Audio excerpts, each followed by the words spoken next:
How are you feeling? How long have you been here? 3 months, May 17th.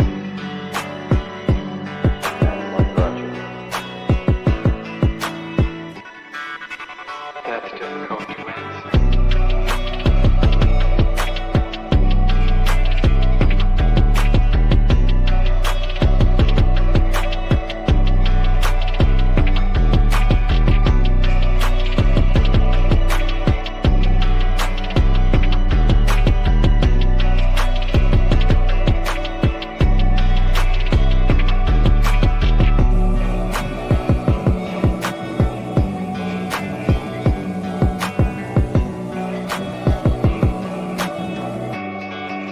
Would you give me some idea?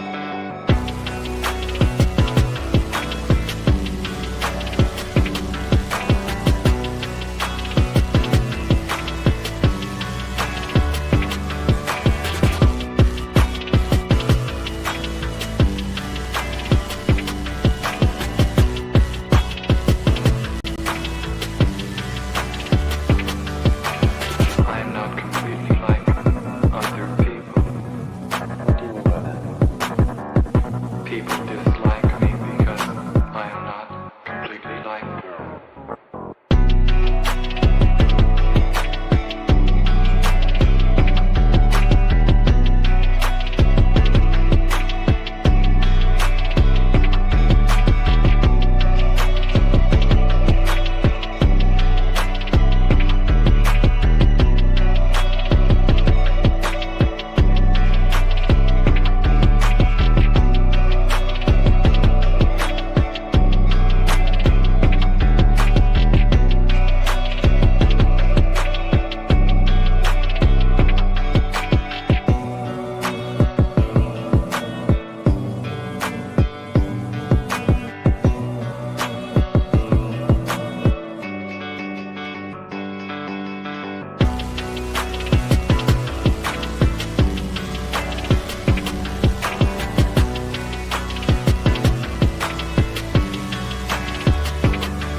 I am trying to do with my life something which few people try to do, and this influences my thinking and consequently my action.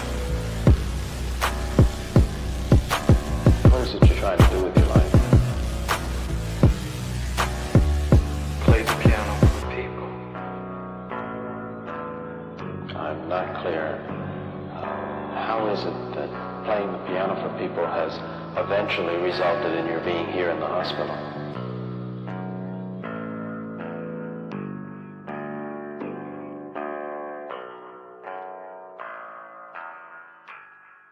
That's difficult to answer.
this the end? There's a noise inside my head of crying people facing death. Is this the end? Is this the end? Oh, I'm burning in the dystopia.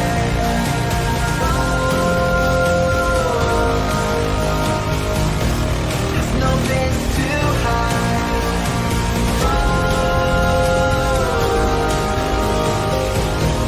I'm burning in the dystopia.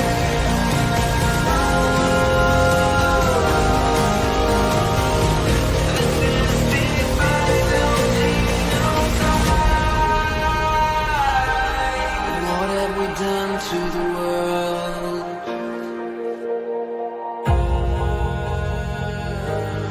What have we done to the world?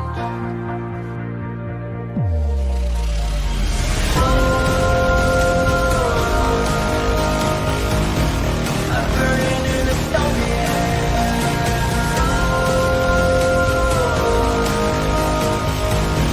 There's no place to hide.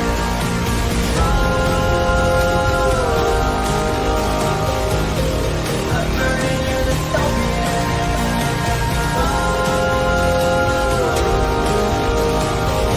This is the final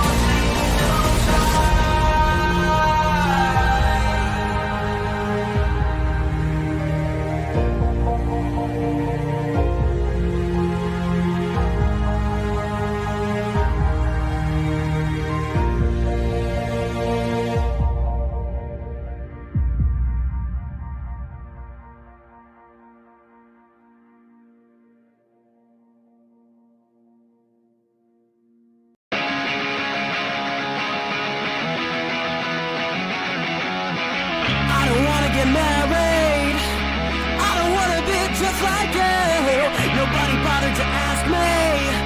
They said I ought to be just like you. Well, I could get a marriage license for a husband and me, so I could use it as insurance for my HART. Since I can file taxi with the same gender spouse, I shouldn't feel so bad getting kicked out of my house. Don't send me a rainbow. Your work has never done shit for me. Don't want a seat at your table. A fucking invitation to your party. Wanna celebrate a game on your cable TV? Well, trans lesbians of color, southern bodies that age. You paid the world for CEOs for shotguns and dicks. Well, all the kids on the street are getting belted with whips. I don't wanna be equal, 'cause I know I'm fucking better than you. Your moderation is lethal. Get on the way with me, do what I need to. There's no protection that this nation's thinking offer to me. Just solid branches do this is my gay bourgeoisie. So fuck off with your rainbow South American flag. The only colors that I need are the pink and the black.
All right. What up, everyone? What up? What up? What up? I wanted to start off with that song because did you guys know? Did you guys know that there is a queer clothing company called Rosalarian? And this queer clothing company is doing a specific line for Pride with the theme queer as in fuck you, which is based on the song that we just heard. And you can see it's right here. Here it is. Here is the queer as in fuck you line. You can see it has the upside down pink triangle because it's for Bashback. And I'm going to prove it's for Bashback. Do you know how I know it's for Bashback? Head over to my Substack. That is Karlyn, KARLYN.substack.com. And I want you to click on this article right here. Bashback is back. The violent queer insurrection reconstitutes for 2025. Let me just put this link in the chat. There you go. There you go. And there you go over on Rumble. And we're going to take a look at more of this article, but I just want to scroll down in this article because one of the things I have in this article about the resurgence of the Bashback movement, which we're going to be talking about today, is I've got some posts over from Blue Sky. And in one of those posts is the proprietor of the queer clothing shop, Rose Solarian. I completely overhauled my store in preparation for this year's Pride collection. Last year was gay as in happy. This year is queer as in fuck you. I made these for the Bashback angry queers. And you can see here is the upside down pink triangle. There it is. There it is in the store. All sorts of upside down pink triangle designs. Now, what does this come from? What does this come from? Well, it comes from the Bashback movement that was originally constituted in the U.S. around, circa 2007 through 2012. The Bashback movement grew out of the ACT UP movement from the 80s. The ACT UP movement in the 80s, actually, this is something I'm about to send to Mr. Andy No. You guys want to know why I was late to the stream? Because I was arguing with Andy No in my DMs. And I'm just going to say it. And Andy, I'm sorry if you have feelings about this. I was arguing with Andy No in my DMs because I tried to show Andy No this article earlier. I think Andy's work on Antifa is incomparable. I think he is a very good journalist.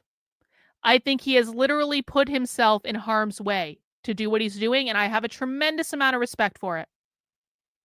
However, Andy No does not want to acknowledge that Bashback is a completely separate thing than Antifa.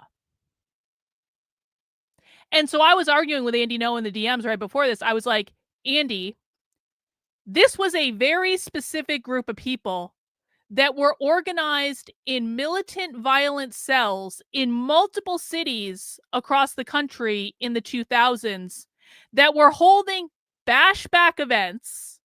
There were Bashback groups. There was Bashback Milwaukee. There was Bashback Chicago. There was Bashback Indiana. There was Bashback. There were all these different groups that were specifically labeling themselves Bashback.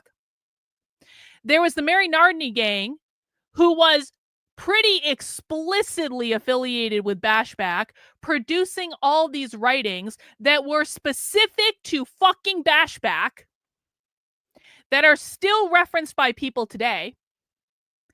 And in the 400-page Bashback anthology that I have, do you know how many times Antifa is mentioned in this 430-page document? Do you know how many times Antifa is mentioned? None. Literally none. There are no Antifa groups mentioned in this document. The word anti-fascist is mentioned twice in the entire document, but are you making the argument to me now that any person in the world who uses the word anti-fascist is a member of Antifa? Because we both know that's not true. But Andy No is adamant.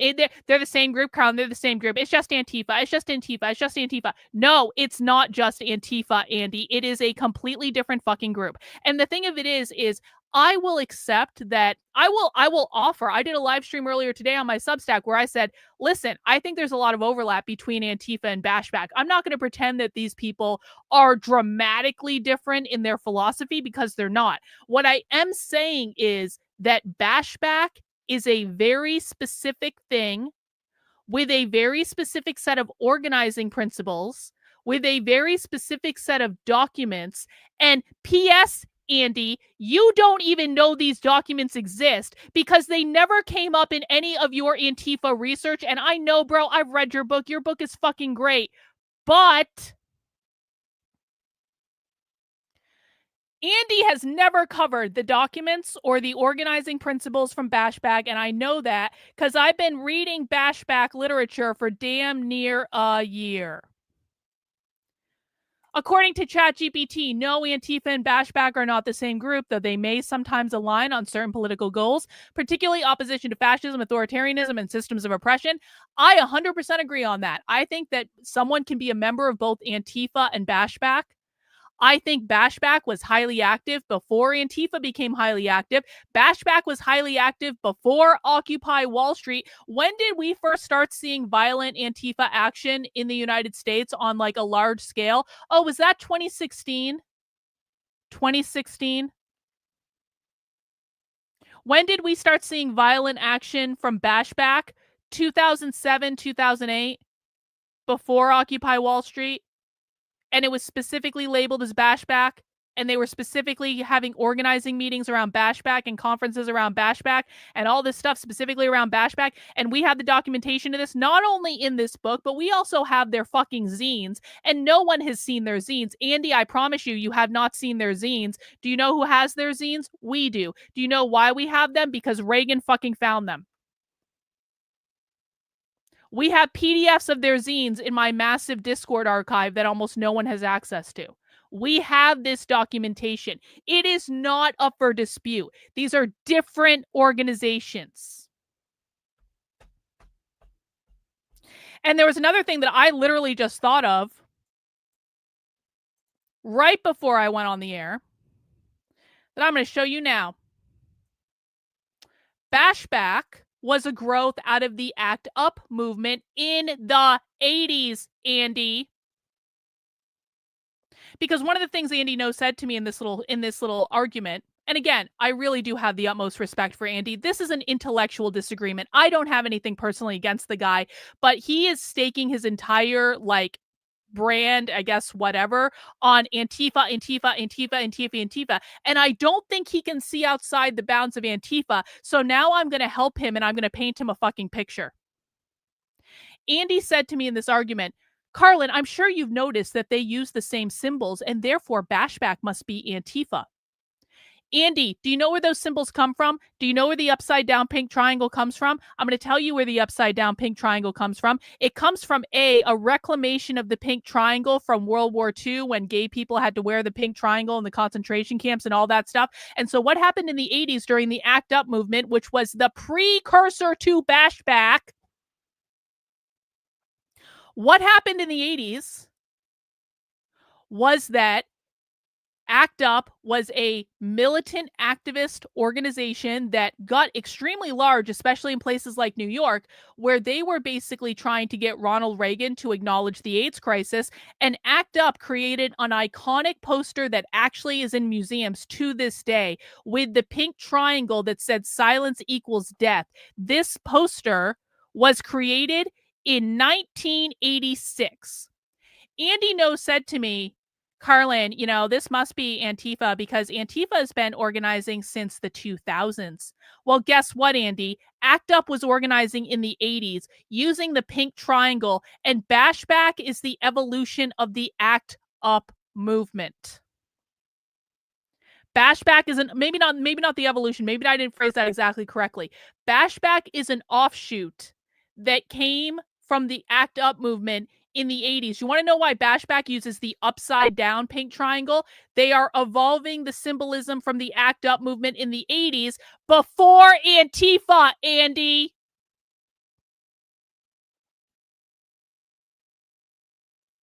It boggles my mind. It really does, because Andy No's a smart guy. But I'm like, you're telling me that Bashback never mentioned Antifa, never talked about any Antifa groups, didn't label themselves Antifa, barely even used the term anti-fascist? But you expect me to believe that Bashback came out of Antifa? Bullshit. Bashback had an entire organizing apparatus that was explicitly labeled Bashback. Their zines in the early 90s early to mid 90s, where we have found the term queers bash back. You're going to tell me that came from Antifa? Then why was there no fucking reference to Antifa? You want to know why? Because it didn't come from Antifa. It came out of the queer movement that was developing and bubbling up in the 80s in underground punk subcultures, and then continued to proliferate and grow in the 90s. And I know this because we have their propaganda, which Andy No has never looked at. They said this explicitly in their zines. They use this language explicitly. They're not the same thing. And I am so effing tired. I am so effing tired. This is not about Andy No. Again, I like him personally. He's a good guy. He does really good work. But I am so effing tired of conservative influencers not being nuanced in how they're looking at these things and not understanding that just because someone might have similar goals, that doesn't mean they're part of the same group. It doesn't mean they have the same values. It doesn't mean they have the same organizing principles. Oh, Rose City Antifa was founded in Portland, a completely different city, in 2007. What a coincidence. Bashback was founded in Chicago in 2007, although I think that they were active before that. They're two different groups. They are absolutely 1,000% two different groups. And I don't give a flying fuck how much Andy wants to push this Trantifa thing. Trantifa, Trantifa, Trantifa, Trantifa, Trantifa. Trantifa is made up. It's not a real thing. Literally no one uses that term except for Andy No. He's trying to brand it for some reason, and that's why he wants me to believe that Bashback came out of Antifa. No, it didn't. Don't try to gaslight me. I have been researching this for a damn year. I'm working on 2 different books about this. Don't tell me don't look at what the evidence says and follow that because, oh, must come out of Antifa. It doesn't come out of Antifa. That doesn't even make sense. With all due respect and love and appreciation for everything that Andy No has done, he is wrong, and the evidence says he's wrong, and there is no confusion for anyone who bothers to look at the evidence, which we are going to continue to do today on the epic read of Queer Ultraviolence that we've been working on this week. But it just really pisses me off, man. Really pisses me off. This is a completely separate movement. They have their own documents. They have their own influences. They have their own subcultures. They have their own leaders in such the way the left does. And what's even more important than this is not an esoteric thing. This is actually happening in reality. So if we go back,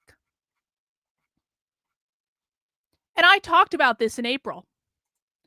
This is a screenshot from a Turning Point USA event back in April on a college campus. And all of a sudden, activists show up with a giant Bashback sign and the upside down pink triangle, and they start destroying all the Turning Point stuff. And as soon as I saw this, I was like, that's Bashback. And all the conservative influencers were like, Antifa, Antifa, Antifa. And I understand why they said Antifa. I do, because I do think in this case, there is probably a lot of overlap between the kids that did this being an Antifa and Bashback at the same fucking time. Also, when this happened, listen, Bashback as an organizing structure hasn't been around in a long ass time. Bashback functionally shut down as an organizing structure around 2012. There was a teeny little resurgence in 2018. There was a teeny little resurgence in 2023, like really, really small. Like they're sputtering, they're trying to start up again, but it didn't really take hold. But now we know, based on the manifesto that we found last night, that Andy No refuses to read because he's convinced it's Antifa.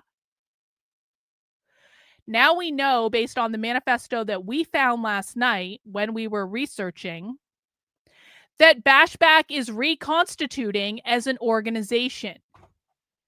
So now I look at stuff like this and I'm like, This is not just some Antifa kids using a slogan. This is the reconstitution of the organization, of the organizing apparatus. And this is important. If you want to be able to predict what people are going to do, how they're going to react, how they're going to show up in the world, you need to understand who they are. And if you're saying Antifa, Antifa, Antifa, Antifa, Antifa, but it's not Antifa, it's Bashback, and which is, again, a different organization, you don't even know which enemy you're fighting. It's fine to say there's overlap between Antifa and Bashback, and I would agree to that. But if you are so opposed to even understanding what Bashback is because you are so committed to it being part of Antifa, then you don't know what they're going to do. See, this is turning me into a fucking leftist. I'm like, I don't know why I need to keep saying this. I don't know why I need to keep being like, you need to understand your enemy. And if you refuse to acknowledge that your enemy is over here and believes X, Y, B, and Z because you're so focused on what's going on over here, even if there's some overlap between the two, you do not understand your enemy. You don't understand them. I'm sorry. If you think that Bashback is just another part of Antifa, you don't understand what you are talking about. You don't understand who you are dealing with. And this is a very violent militant organization, and this is a problem.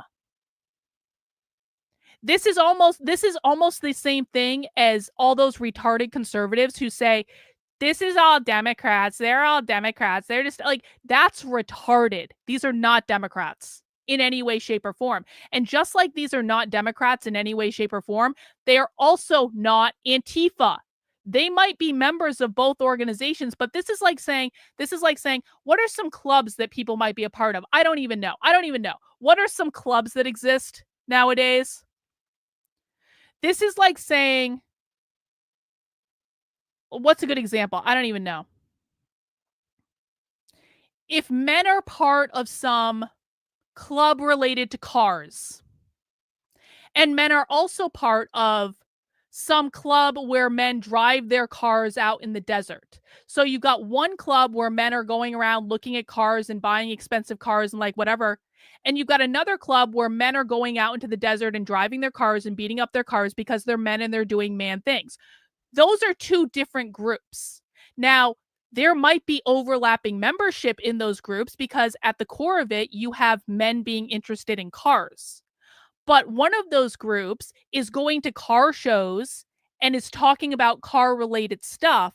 The other group is going out into the desert and driving around and acting like hooligans. And none of them that is causing a problem, but they're two different groups. They have two different sets of values. And there might be people that are members of both those groups, and both those groups might like cars, but it does not mean they're the same thing, and it does not mean they're going to behave in the same way. It does not mean they're going to do the same things in the world. That's a very mundane example of what I'm talking about. Are there members of Bashback that are absolutely part of Antifa? Yup. 100%. No doubt about it. But that doesn't mean that Bashback is part of Antifa. Bashback exists as its own entity, as its own organization, has its own set of documents, has an entire fuck-off 400-page plus anthology covering all their shenanigans from the 2000s, where there are no mentions of any Antifa groups at all. They have their own manifestos. They have their own communiques. They have their own influencers.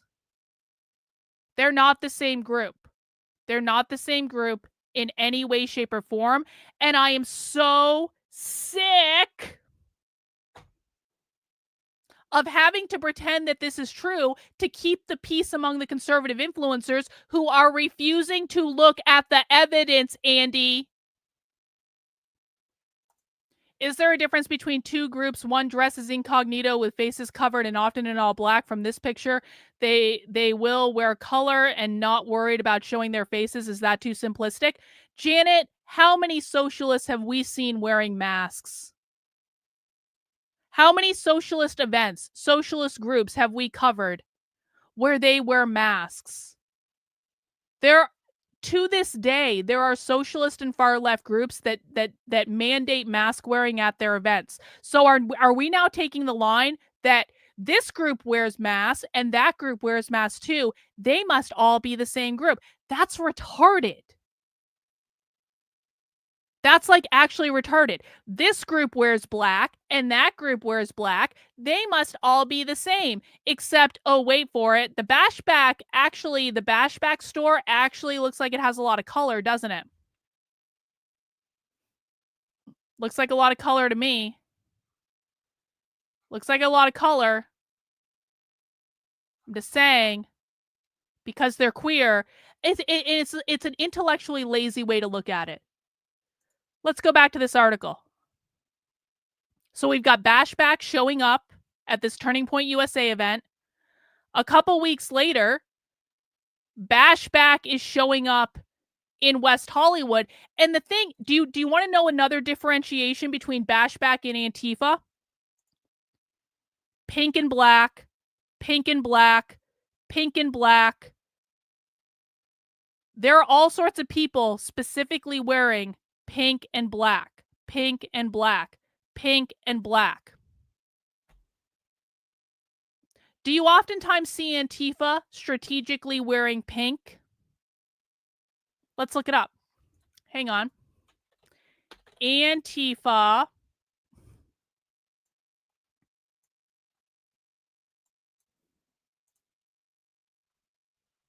There's red and black.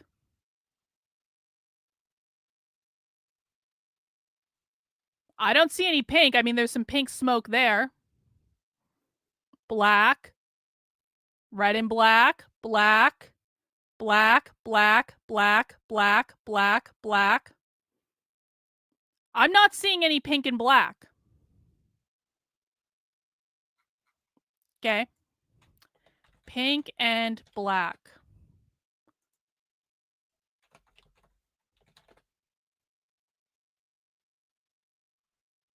Oh, what's this? This was the little sputtering that happened in 2013. I told you, Bashback tried to have a resurgence in 2023. Look, it's pink and black. Pink and black. Pink and black. Queers Bashback. Pink and black. Pink and black. Pink and black. This is all Bashback. Wear Bashback. It literally, they put it on a fucking t-shirt. Queer liberation, no rainbow. This is actually... Do you know how I know that Bashback's going to make a fuss at Pride festivals? Because they don't believe in rainbow capitalism. Queers Bashback. Anti-racist action. This is Bashback. This is Bashback. Pink and black. This is Bashback. Pink and black. Look in this book. The first image in this book. Pink and black. Go to Antifa again.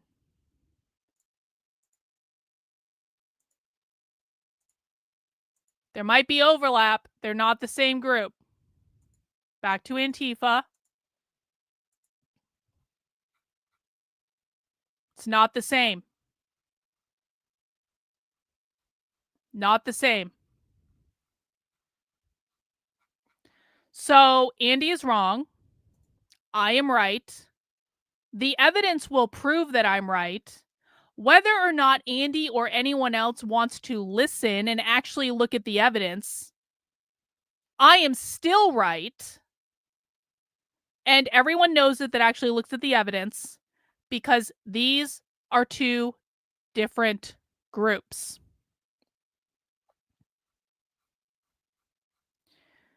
Bashback has their own fucking website. Bashbacknews.noblogs.org. Bashback News is an aggregate of info, analysis, critique, and communiques from queer anarchists and our fellow travelers. The Bashback phantasm has always been multi-tendrilled. And there's a lot of pink and black on this site, isn't there? The whole website's fucking pink and black. Is this website talking about Antifa action? I'm not seeing anything Antifa related on this website. Look, pink and black, pink and black.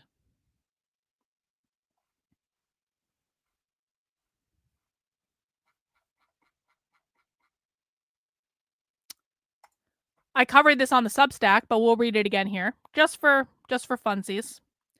On the giant Bashback website, Andy, with Bashback in a giant image at the top, not Antifa, not anti-fascist, no Antifa symbolism at all, no red and black, no fucking flag, pink and black, which comes from this.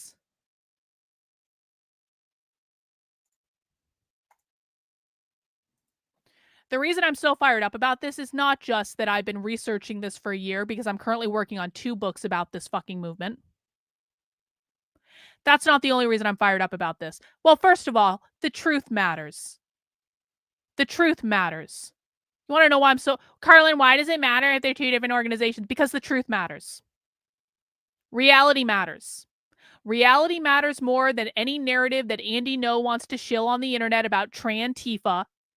Reality matters more than the feelings of everyone that really likes Andy No, because I really like Andy No too. Andy No's a good guy. He is not seeing this clearly. I don't think he's a bad person. I have no bad blood towards him.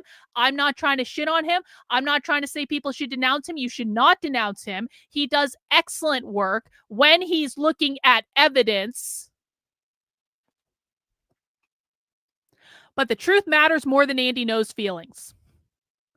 And if we hadn't last night discovered this manifesto, I probably wouldn't even be that fired up about it then, because again, Bashback is a movement that mostly existed from around about 2007 through round about 2012.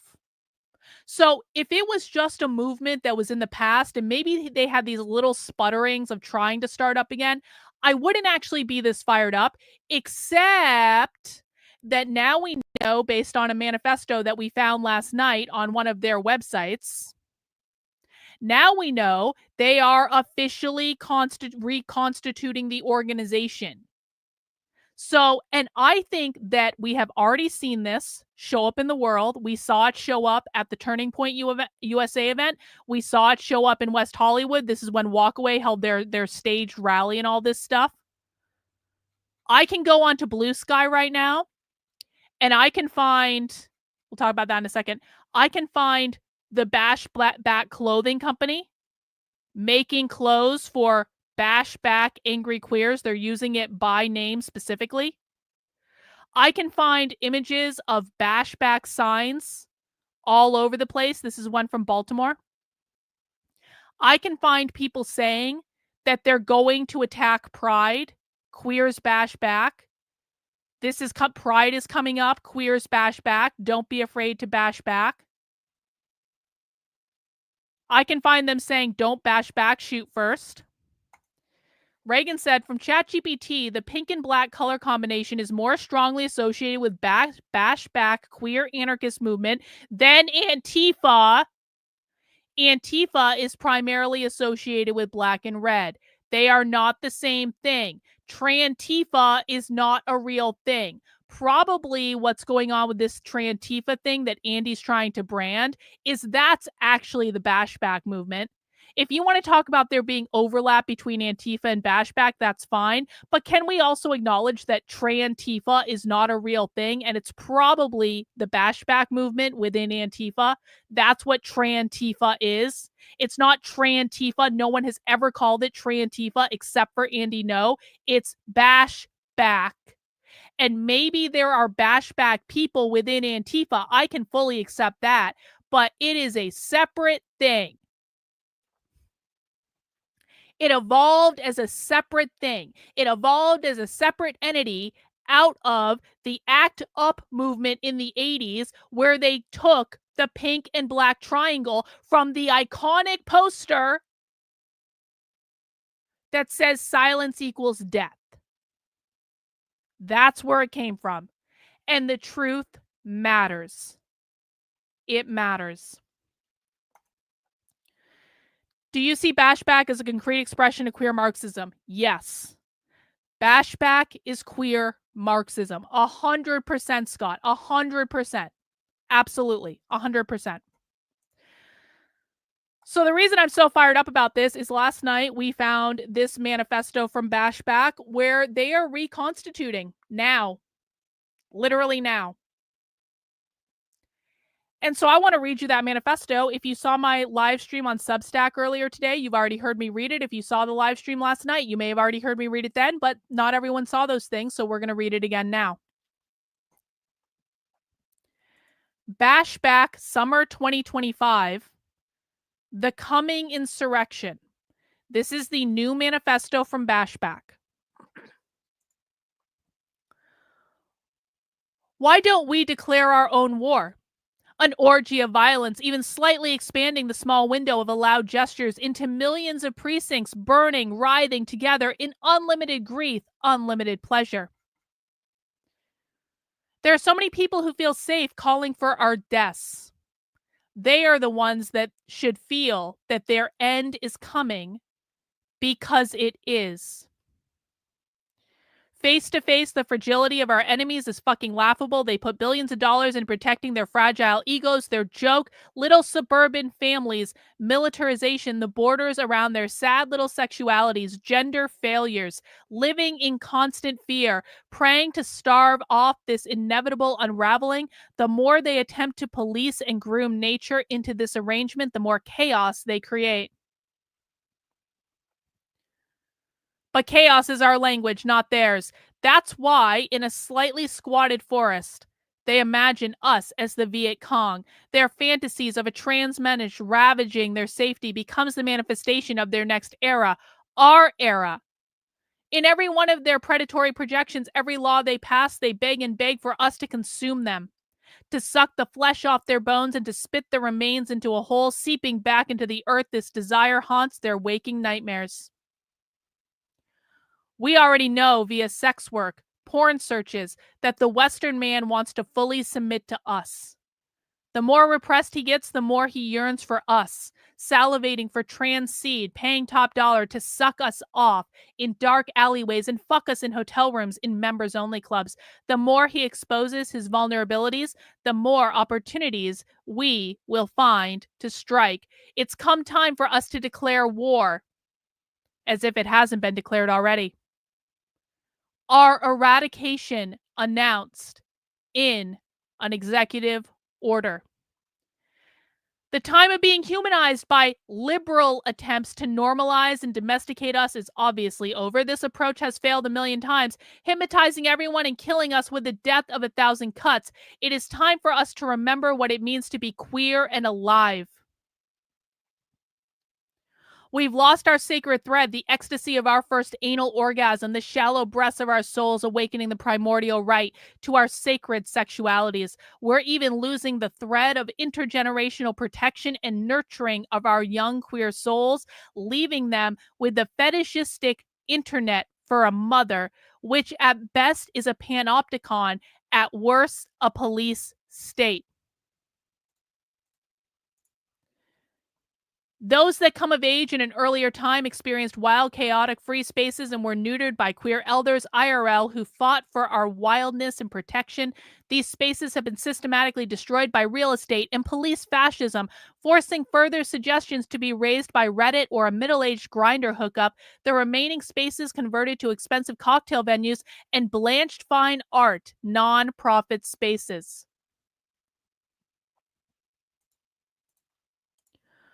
We all know that what we're looking for is not just watching a band or DJ, it's orgiastic experience where the sky opens up and everything is possible. Communal ecstasis changes your heart.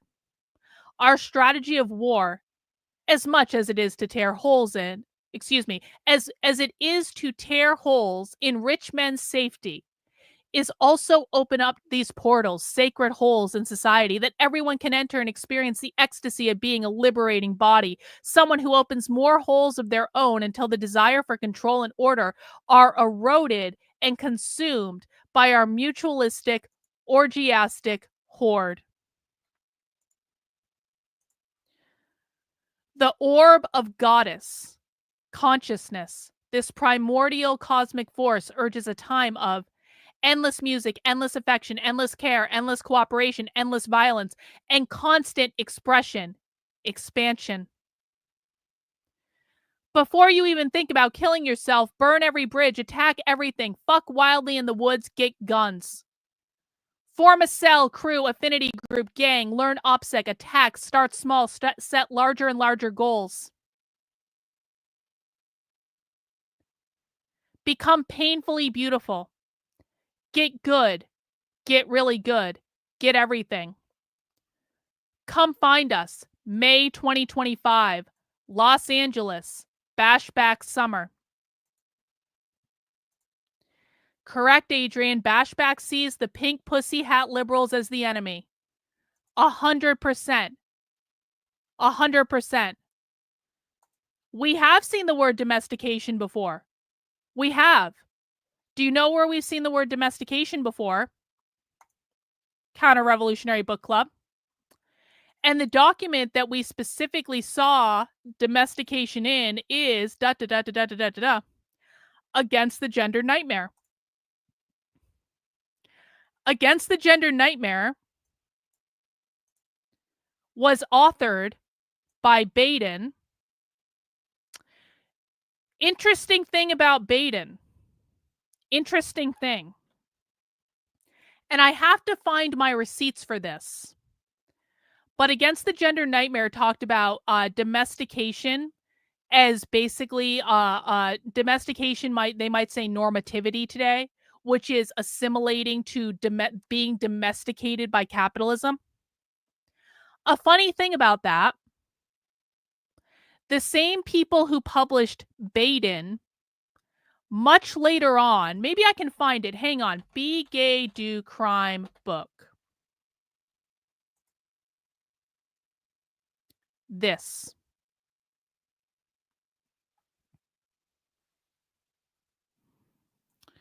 There was a very specific book that came out in 2018 that was an anthology of the Mary Nardini gang. Now, there are many books with the title Be Gay, Do Crime, but this is a specific book.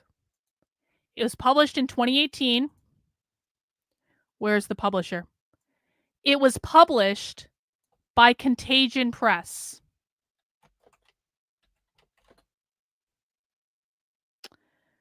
Contagion Press also published Baden.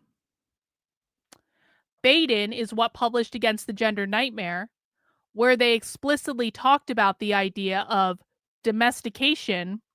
Contagion Press also published, if we go to their books page,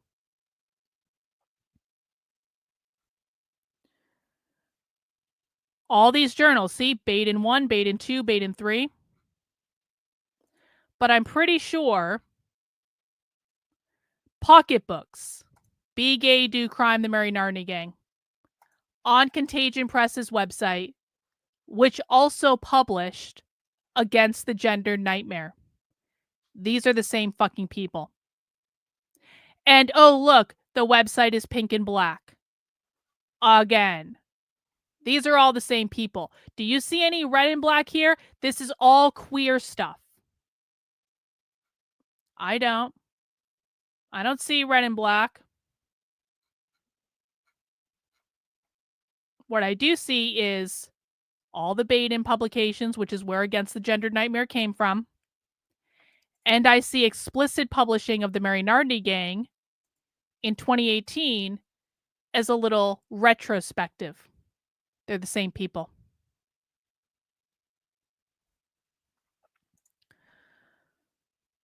So what happened? It says at the end of this, what happened? Come find us May 2025. Let's see.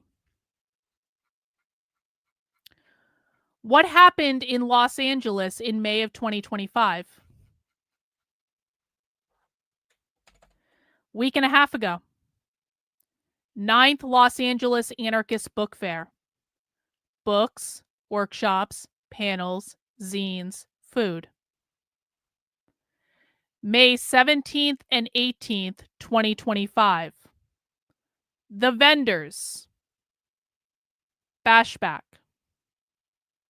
Bashback is a specific tabling vendor because it is an explicit organization that is now reconstituting itself as an organization at the Anarchist Book Fair in Los Angeles a week and a half ago.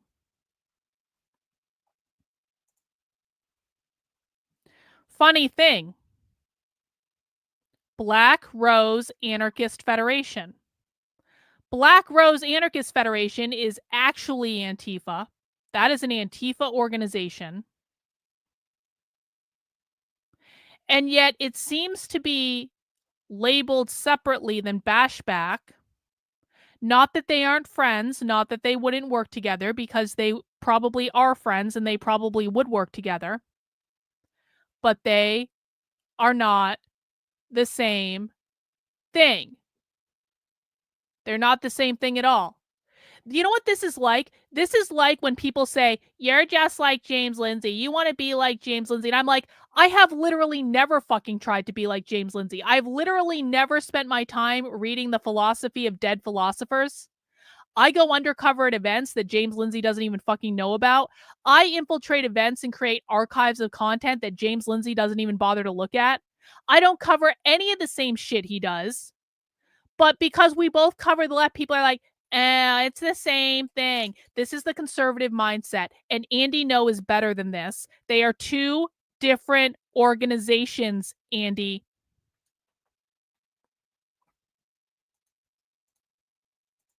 And again, I wouldn't be making such a big deal out of this, except that we now know that a week and a half ago, Bashback as an organization, as an organizing arm, reconstituted itself. We know that they're pissed off at the Trump executive orders. How do we know that they're pissed off at the Trump executive orders? It's come time for us to declare war as if it hasn't been declared already. Our eradication announced in an executive order. By the way, this is exactly what I said was going to happen when Trump signed those executive orders around gender. And I said this was going to happen at the time. I said those executive orders are going to lead to a massive resurgence of queer activism. And I was right again. And listen, I'm not saying Trump shouldn't have signed those executive orders. I think he absolutely should. I think the executive orders are good. I have no problem with the executive orders, but I'm saying that actions have consequences. And I said when that happened, this is going to reconstitute violent militant queer activism. And oh, look, now we have a manifesto from Bashback, separate organization to Antifa, saying it's come time for us to declare war as if it hasn't been declared already. Our eradication announced in an executive order. They are saying that they're pissed off at Trump's executive orders. And now they're reconstituting themselves as an organization.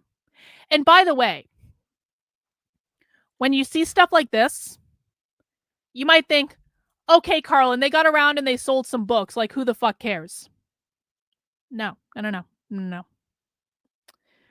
Anarchist book fairs are events that extremely violent radical people go to in order to find each other, to make connections, to organize.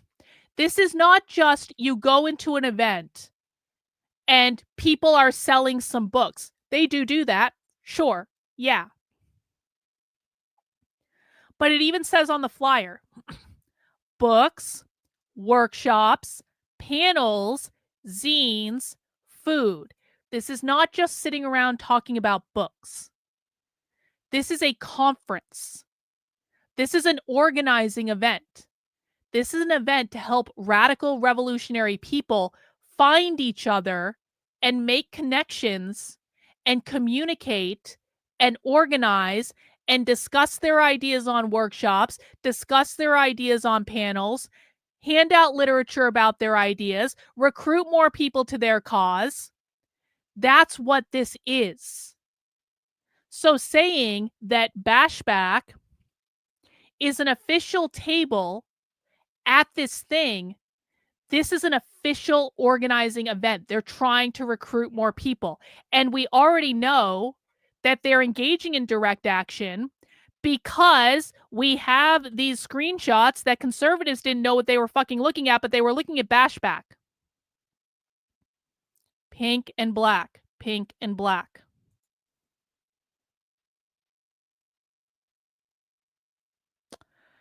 So what I think is going to happen is Andy No's not going to listen to me yet,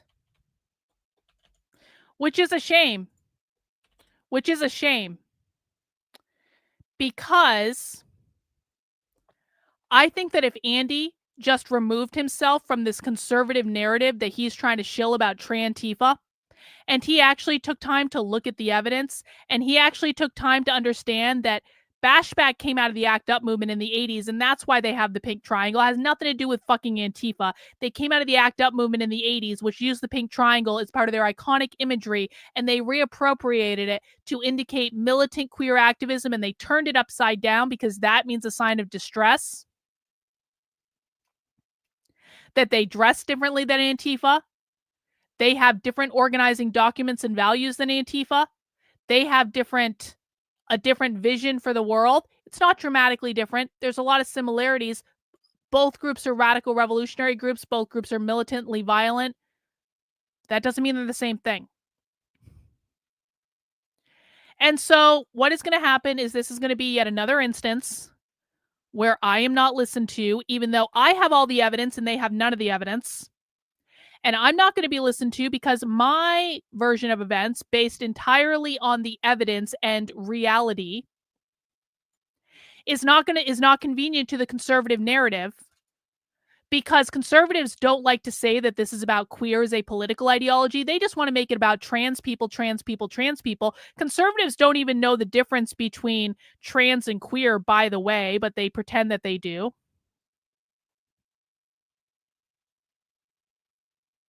And so this will be yet another in a long line of instances where I was right about something weeks or months or years ahead of when it actually happened. And I called it out and I provided the evidence, and conservative influencers go, "That's nice, Karlyn, but I don't care because I'm going to shill a Trantifa narrative. That's really nice, but I'm not going to talk about it. I'm not going to inform my audience because it's Trantifa, okay?" And then when shit really pops off and we're seeing Bashback shit everywhere, and there are going to be signs everywhere saying Bashback, and people are wearing Bashback fucking clothes because they have their own fucking clothing line, I'm going to say, I told you so, I told you so, I told you so, I told you so, I told you so, motherfucker.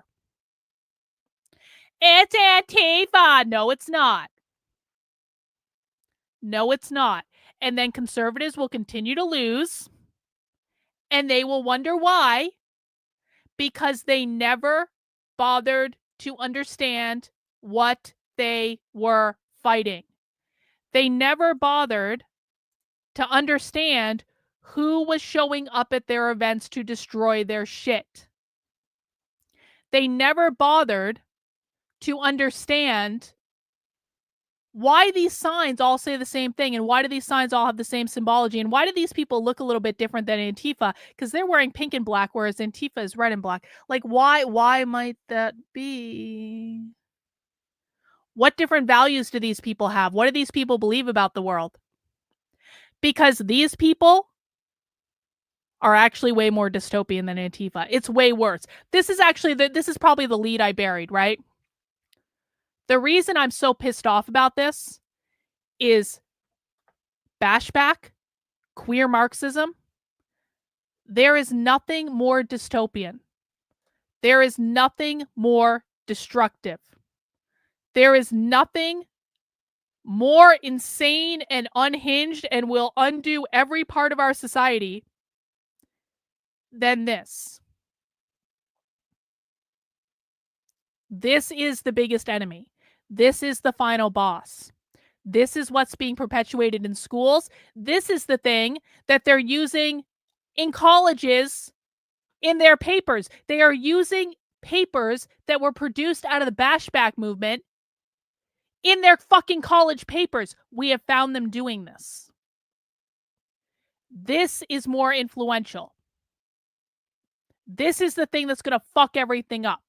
This is the thing that's going to teach your kids that gender is not a real thing. This is literally the ideology that wants to abolish all of civilization and start over as the indigenous.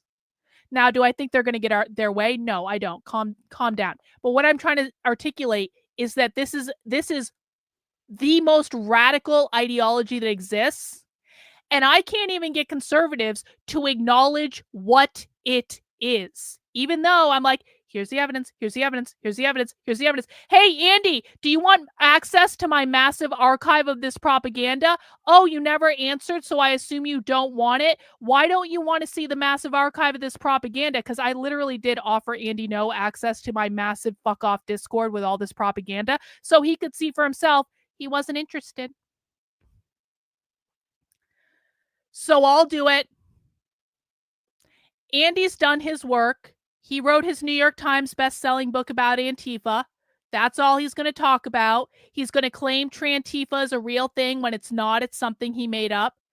He's going to ride that for the rest of his career, and I don't blame him, man. He worked really hard. He's taken a lot of lumps. They literally tried to fucking kill him. Again, I don't personally have anything against Andy No. I have a lot of respect for the work he's done, but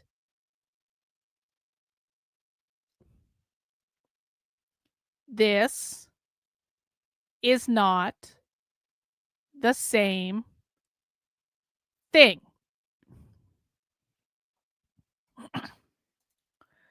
Scabs, who used to be a leftist, says, I identified with Antifa for a while, but wouldn't have gotten involved with Bashback even if they would have taken me because Bashback is insane. They're also fascinating, which is why I've spent so much time studying them and researching them, and I'm writing books about them. But, like, they're fucking unhinged. Yeah, queer is critical theory ideology. Conservatives never researched. Well, it's more than that, Douglas. It's way more than that, actually. Conservatives never researched this stuff because of conceptual differences stemming from Western. No, I don't think that's true. I don't. I appreciate your comment. I don't entirely agree with that interpretation. Reagan says he doesn't want it because it's not currently popular with his audience. See, and this is what really burns me about all these people, man. Even with people I like Andy No, I am very well aware of what Andy will and will not share based on what is popular with his audience. They're all audience captured, and it's all fucking gross. The influencers only care after something becomes popular with their audience, not before, when they could warn people. Yeah, see, that's the thing. It's like, this is actually a real problem, and this is going to get violent, and it's not going to be pretty, but is anyone going to warn people about it? No. Why would they do that? Because people don't want to hear it. Anyway, so if you want real reporting on the far left and not made up bullshit like Trantifa,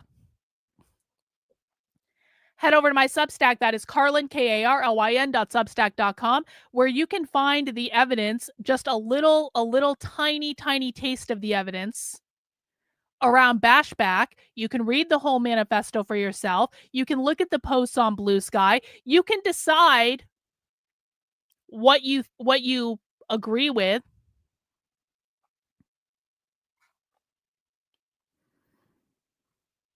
And if you feel like supporting the work I'm doing so I can keep doing it because conservative shills won't, you can sign up to support my work for $8 a month, $80 a year. I really do appreciate it. Trendlin says, might be a little off topic, but I don't remember the last time you mentioned the 4 goals of the woke left. Don't they still hold true? Yeah, the 4 goals of the woke left still hold up 100%. Gain as much power as possible, destabilize the system, attack capitalism, usher in the Marxist utopia. They're all still the same. I just have mentioned them so many times in the past, I probably just don't want to repeat them anymore. But they do still hold up. It's a great way to teach new people. I have not abandoned the 4 goals of the woke left. They still do hold up entirely. Yeah, next Andy No is going to be telling me that Trantifa is funded by George Soros. I'm going to be like, bro, don't bullshit a bullshitter. That's not real. That's not true. Please. Please. Please. All right, so that is a nice little lead in, because we are going to be continuing to read the Queer Ultraviolence book today. This is going to be part 3 of this journey into queer ultraviolence. So we read a bunch last night when we discovered the manifesto. You can go back and watch the stream last night if you want. We're going to be continuing on this today, but I have a couple quick announcements before we get into that. Does anyone can I? I've been ranting for an hour already, so can people grant me a point of personal privilege? Hang on. I have a couple things I want to talk about before we get into that. Not that. The first, this is very exciting.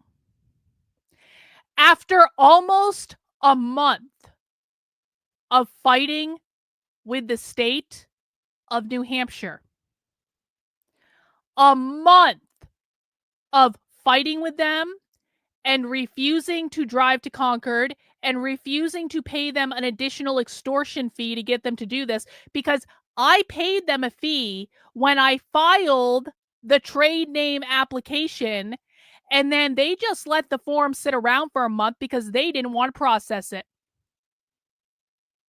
But finally, and at long last, the Center for Left-Wing Studies has been officially sanctioned to operate in the state of New Hampshire, and it's all happening. And I have the beginnings of a website, and this is the logo for the Center for Left-Wing Studies, and it's very exciting. The Center for Left-Wing Studies is my nonprofit research and archival arm of Decode the Left. So Decode the Left, which is my independent journalism, my streaming, my books, it's all under the big heading called Red Menace Media. Decode the Left is my for-profit arm, okay? For-profit means I control it and no one else can have their fingers in it. But I decided to create a nonprofit arm because I want to be able to apply for grants, and I want people to be able to donate tax-deductible money to support different projects that I have. One of those projects is the Queer Marxism Project. That's what this is why I have spent so much time researching this Bashback stuff, because I'm building an online museum to explain the development of queer Marxism, because no one understands it except for me and us. The Queer Marxism Project will be funded by the Center for Left-Wing Studies. I'm going to take all those zines that we have in Discord, and I'm going to create a public zine archive of all of this propaganda so that Andy No can't make any excuse that he didn't have access to it because he never asked to be in my Discord, even though I told him he could be in my Discord if he wanted to, but he never answered me, and that's fine. He doesn't have to, but I'm going to take away all the excuses. I'm going to make a massive publicly available archive of all this stuff that we've already got cataloged. That's going to be part of this. I also have a project called the Gender Cults. This is ongoing monitoring and documentation of gender and queer ideology in higher education. And there's going to be a couple other things too. The Center for Left-Wing Studies is nonpartisan. I'm not taking a political position on any of this stuff. It is an archival project. It is a research and archival project to be able to take all of the primary source evidence and make it publicly available to get more people to research, to get more people to look into this, to provide resources for people to be able to learn about this, all publicly available, funded through the nonprofit. So now it is officially approved to launch in the state of New Hampshire, and I can get all this stuff running. And I want to do other stuff too. I want to do a journal at some point. I want to do its own magazine. I would like to do a conference at some point. I have all sorts of ideas for the Center for Left-Wing Studies. But listen, I've just been waiting for the state of New Hampshire to approve this for a month. And I was starting to lose hope. I really was. I was like, this is never going to happen. It's never going to get approved. It's going to suck. But now it's a real thing. And I already have a fiscal sponsor for it. So I actually already can accept like tax deductible donations. And so this is one of the projects I'm going to be working on moving forward. I'm really effing excited about it. It's going to be a great complement to Decode the Left. Now, I'm always going to keep Decode the Left as a for-profit arm because it's very, like, when you operate as a nonprofit, it gives the government the ability to come in and fuck up your shit. So I'm being very judicious about what is operating under the nonprofit and what we're doing under the for-profit. I also eventually want to actually be able to pay people like Reagan to do research and organization and get this information out there and stuff like that. You guys have no idea. People like Reagan and Bot and other people in my community, Sam participates in this, or a couple other people who do as well. They do a ton of research just in their free time, just to be able to document this stuff. We have so much documentation that you guys don't know about just because it's been all collected, and it's just like, I had no place to put it. I was like, I don't even know what to do with this stuff. This is what the Center for Left-Wing Studies is. It is a primary source evidence archive so that people can go into these things and they can learn about the left and they can see for themselves. It is nonpartisan. It welcomes everyone. Anyone can use this information. And so I'm being very judicious about the things that are going under the nonprofit. Because it would suck if the government tried to screw it up, but I also, it's like, it's not, I still have my journalism and my book publishing separately from this. And so that's kind of the system that I've set up moving forward. I'm really excited about it. Also, I think my logo looks awesome. Can we all talk about how great my logo is? The eye on the column with the flame. Come on. Do I have the best nonprofit logo ever, or do I have the best nonprofit logo ever? I'm going to take that. So that is what is going on. The Center for Left-Wing Studies is alive. It is approved. It is happening. I now have my own nonprofit. Yay. Yay me. Yay us. Moving forward. Another thing I want to talk about is Frank McCormick. Because, of course, not a day can go by on the internet without Psycho Frank McCormick, who is literally off his psychiatric meds. We know this because he tweeted about being off his psychiatric meds every single day on the internet. This is what I hear from the classical liberal side of the internet. Literally every day. I don't say anything about them. I quite frankly ignore them entirely because people like Frank are usually not worth my energy. However, I just discovered something that I think is interesting. So, of course, the Democrats are, I guess, sending this fat activist out to talk to young men or whatever. I actually don't really care what the Democrats are doing because I think the Democrats are largely irrelevant, so I don't actually care. Hey, thanks, Donnie Girl, for the super sticker. Appreciate you. But Frank just had to make a post saying, Olivia is Karlyn Borysenko without hair dye, heavy makeup, camera filters, and top-down photo angles. Okay. Yo, Reddit! Thank you for the super chat. I appreciate it. Awesome, awesome. Just to be clear, super chats are not tax deductible. If you want the tax deductible gift, you actually have to give directly to the Center for Left-Wing Studies. I have to say that due to fiscal sponsor obligations. But I appreciate the super chats. Just don't try to claim them on your taxes, okay? If you want to give me a tax deductible gift, do it through the Center for Left-Wing Studies. Isn't that cool that I can take tax deductible gifts now, by the way? Isn't that fucking cool? That's great. I'm really excited about this. Anyway, so Frank never passes up an opportunity to go, you're fat. Because this is literally all the arguments that the classical liberals have against me. They can never critique my work. They can never argue my ideas. All they have is, you're fat. Well, Two can play at this game, Frankie. Two can play at this game. You know, this is what Frank used to look like. When I first met Frank, back when he was on Candace Owens' show, because this is one of the only big shows that Frank has ever been on. It's Candace Owens, which of course Frank totally denounces Candace Owens now and spends all of his time complaining about Candace Owens. But you can see Frank is one pathetically skinny motherfucker on this show. Now, normally I wouldn't care. Listen, when I married my husband was very skinny when I married him. He's not so much skinny anymore. It's been almost 14 years. He's got a little bit of a belly now. I still love him. I don't care if he has a belly. Still looks handsome to me. But I think we can all admit that Frank was a skinny motherfucker when he was on this show. Okay? This is what he used to look like.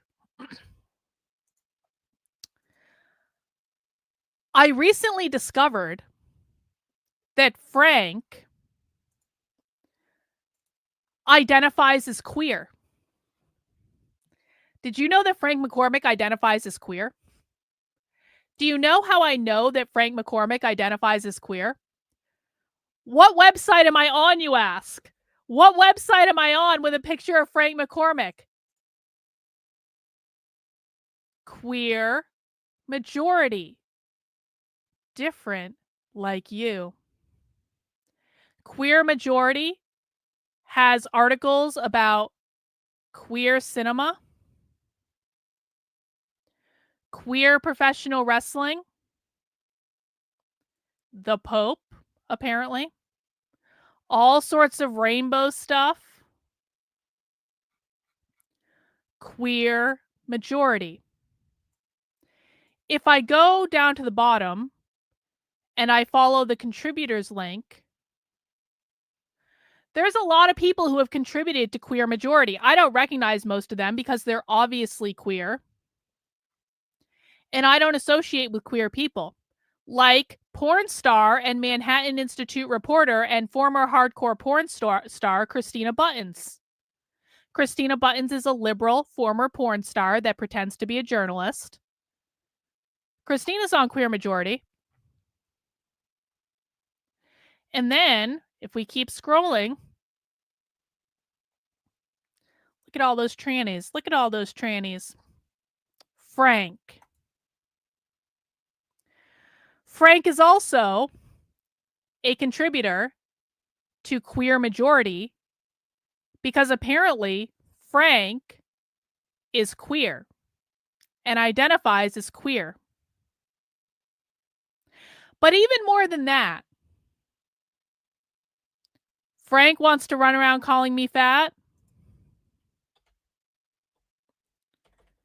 Frankie wants to come around calling me fat.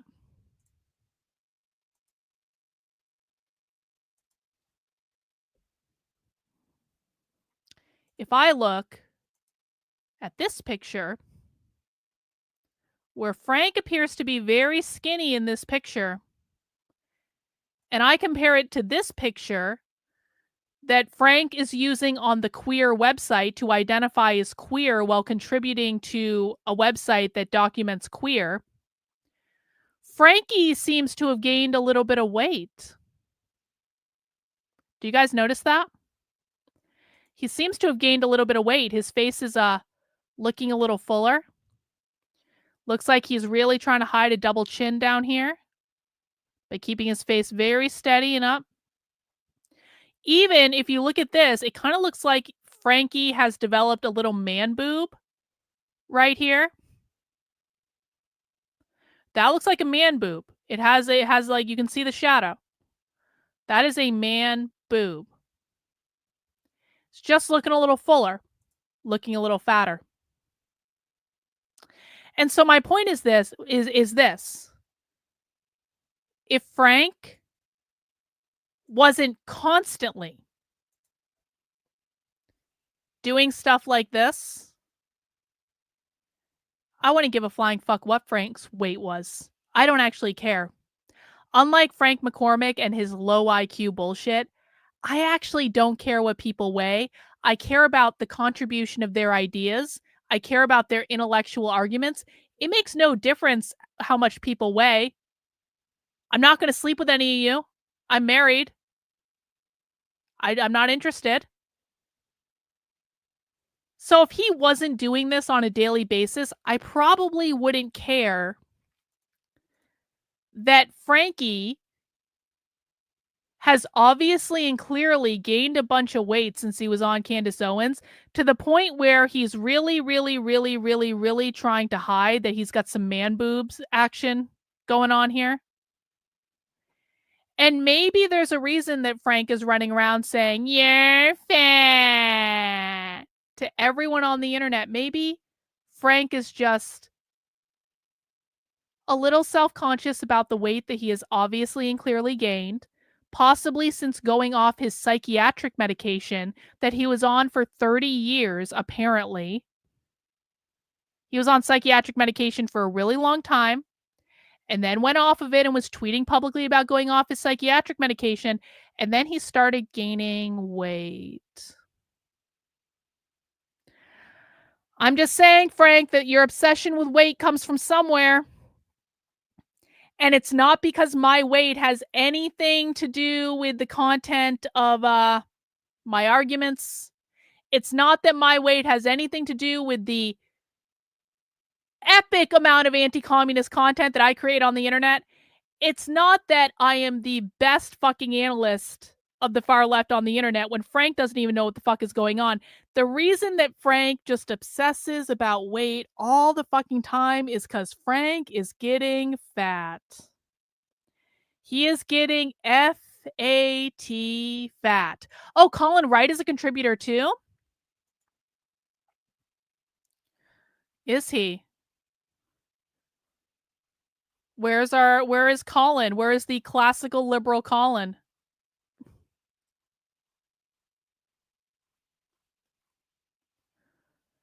Oh, Helen. Helen is a contributor to Queer Majority. That makes sense. Helen is a raging liberal. Wilford Riley, also a raging liberal in a polyamorous relationship, is contributing to Queer Majority. Do you guys know that guy like fucks people outside of his marriage? Like true story. He's in a polyamorous relationship. True story. The things I find out. Things I never wanted to know, really.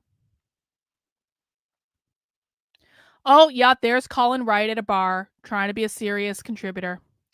All the liberals are producing content on the queer website.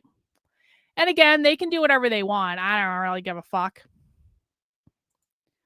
But let's not pretend that the classical liberals are going to save us from queer ideology or even understand queer ideology, because they're too busy running around going, "You're fat," on the internet when it is they themselves who are getting fat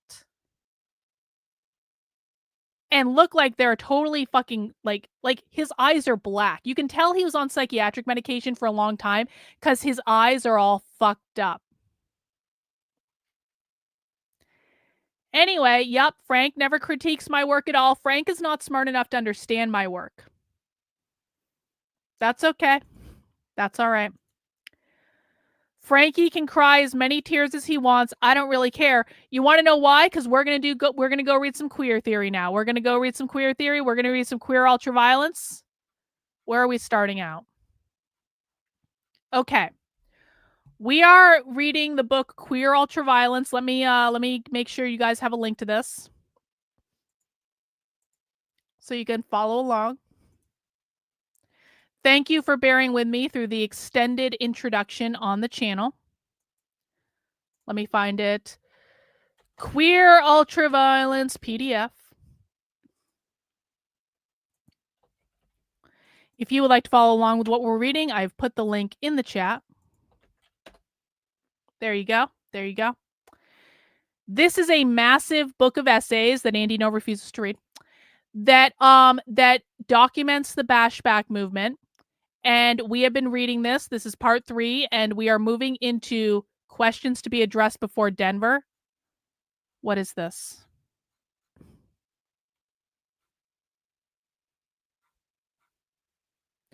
Actually, yeah, let's do this. Okay, so Denver, I believe, I don't know exactly what this means. Let's just read. We're just going to let it read. Okay, we're just going to let it go. Let's get this party started. Questions to be addressed before Denver. Some things heard at the 2009 Bashback. Convergence in Chicago. That train occupation was just so fucked up. Everyone was kissing and being so queer around all of these poor people of color who couldn't possibly understand what that meant, a racist, who fancies themselves as an ally or something. Twinkle fingers, Evan Greer of Riot Folk. This is a genuine violent protest. Someone dragging rubbish out of the street to allow police vehicles through. I mean, it was just really fucked up. All of these people with passing privilege were rioting, and I didn't have a buddy with me, so I had to take my skirt off to walk back to where I was staying. I was forced to pass. Evan Greer in regards to a rowdy march where several trans people were arrested and or attacked by police while they were getting wild. The riot in Oakland after Oscar Grant was murdered was not a riot. It was just a bunch of privileged white anarchists. A riot isn't a riot if it isn't in your own neighborhood. Eric Stanley of Gay Shame, displaying that he knows about as much about Oakland as he does about what constitutes a riot. White person, that march was so racist and so fucked up.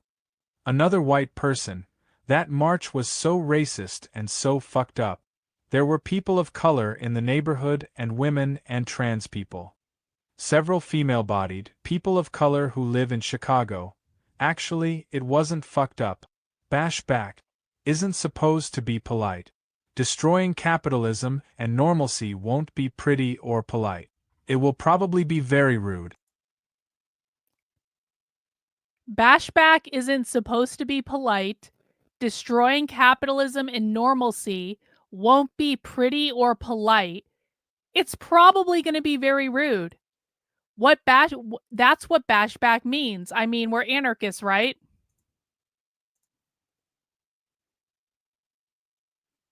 Several female-bodied people of color who live in Chicago. Actually, it wasn't fucked up. Bashback isn't supposed to be polite. Destroying capitalism and normalcy won't be pretty or polite. It will probably be very rude.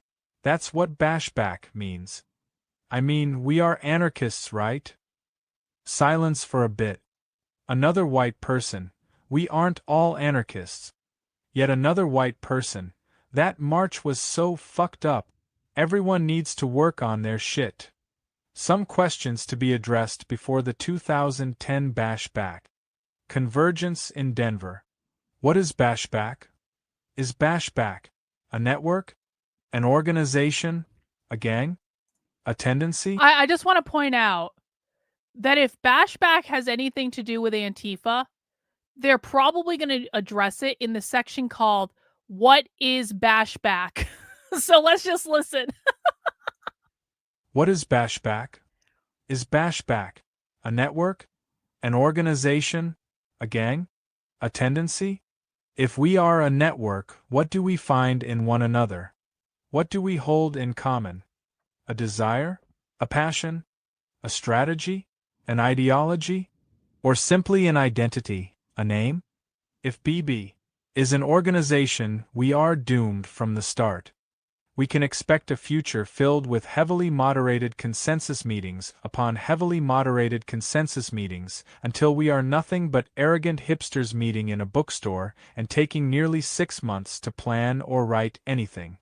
If we are ever to have a member list, count us off of it. If we are a gang, what is our ritual?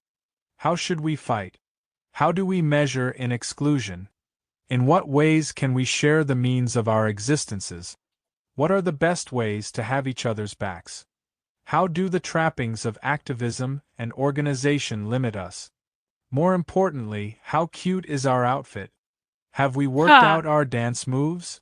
If we are to be a gang, we have so much to do. If we name a tendency, how do we make that tendency spread like fire? How can we make that tendency escape the dead ends of liberal identity politics and or academia and or activism? How will we find commonality with other forms of life that bash back? How can we make this world explode? Is our violence of substance or of image? Are we joking when we write about violence? What is meant by that picture of beautiful people holding baseball bats and sledgehammers? Is this symbolism? Is it real? Does it mean anything to Bashback? The road forks here. Will radical queers continue down the path of the image of militancy, of irrelevance? If so, we can expect many. Hang on, I'm sorry. I just need to zoom in a little bit because I'm not wearing my glasses and I'm blind. Okay. Continue. Of a conclusion to be Right. looked at as an exotic. See, and now it's messed it up. See, this is why I didn't want to do it. Now it's messed it up. I have to wait until the next page. Shit. Okay. I now have to read the rest of this page because I committed the crime of zooming in on the document. It's a bug. The road forks here. Will radical queers continue down the path of the image of militancy or irrelevance? If so, we can expect more films and photo shoots displaying a glamorous armed struggle like the Red Army faction with glitter. We can expect more celebration of riots 40 years ago and uprisings across the ocean, accompanied, of course, by condemnation of riot in the here and now, by crying over broken windows and over-tipped newspaper boxes. Violence will be acceptable as long as it takes the form of abstraction and art form, a historical occurrence or a blip on the global newsfeed when it is separate from us. It will always be refused on the level of our daily lives when we become its agents. Or we can locate ourselves within the violence of the daily life in capitalism. Bing. Or we can locate ourselves within the violence of daily life in capitalism.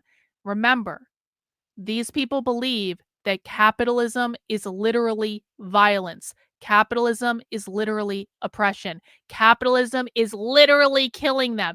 Capitalism is committing violence, erasing their identities, and that's why they have the right to resist using violence. Even if they haven't been punched in the face, it doesn't matter. Even if no one's drawn a gun on them, it doesn't matter. Capitalism is the gun that's constantly pointed at them all the time. That's how they see the world. The knowledge of violence felt on our skin will translate to a violence felt in our fists, our arms, our voices. From here, Bashback can only ever conceivably name the praxis. Self-defense networks, fight clubs, complicity, intimacy, pepper spray, bodily fluids, and a healthy amount of glitter. We'll choose the latter. By the way, do we tend to see a lot of glitter in Antifa? Did I miss the part where Antifa were doing glitter bombs? Because I'll tell you what, Bashback literally did glitter bombs. Bashback literally did do that. They did that in a church stunt they did in the late 2000s. So Bashback activism literally does have bombs of fucking glitter.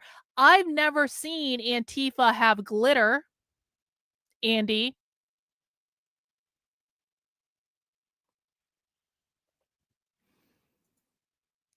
The question of barricades. In the ongoing global civil war between capitalism and its negation, we are left to choose sides. There is a side for the barricades where you'll always catch me, or the side opposed.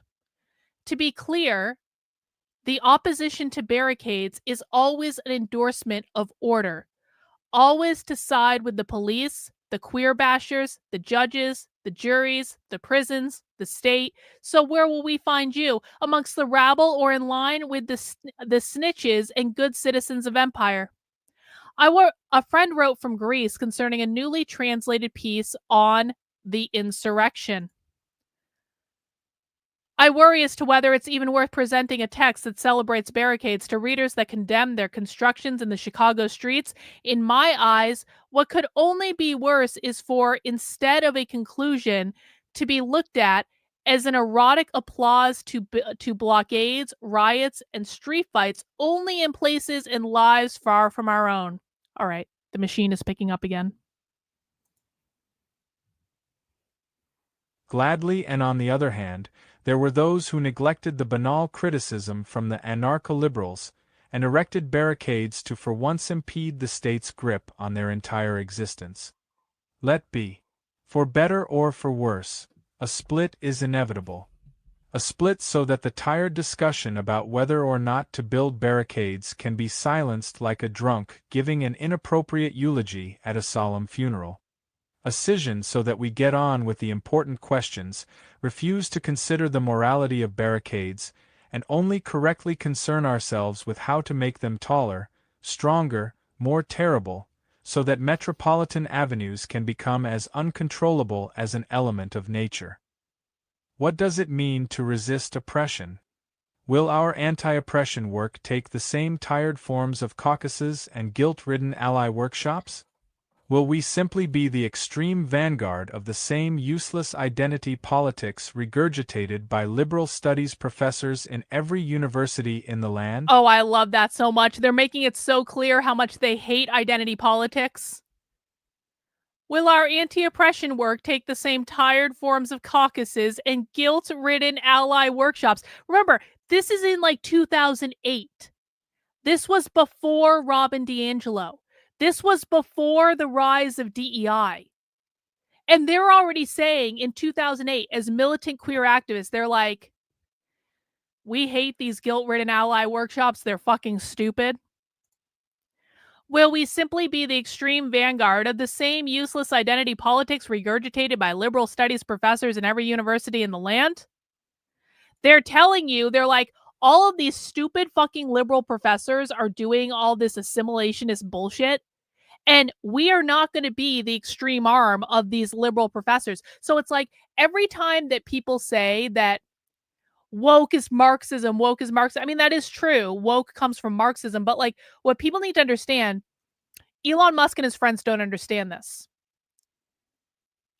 Woke is trickle down from this is queer anarchism up here. Okay.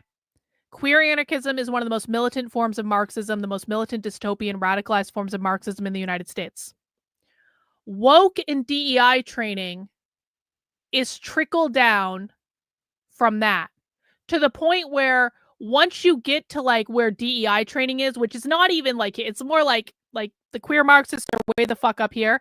The DEI training is way down here. It's like if queer Marxism was like PhD level work, DEI training is going to be like elementary school, like that sort of thing. The queer Marxists are telling you, they're like, we don't want any part of this stupid liberal bullshit. Like, this is dumb. We are not just a more radicalized version of the DEI training.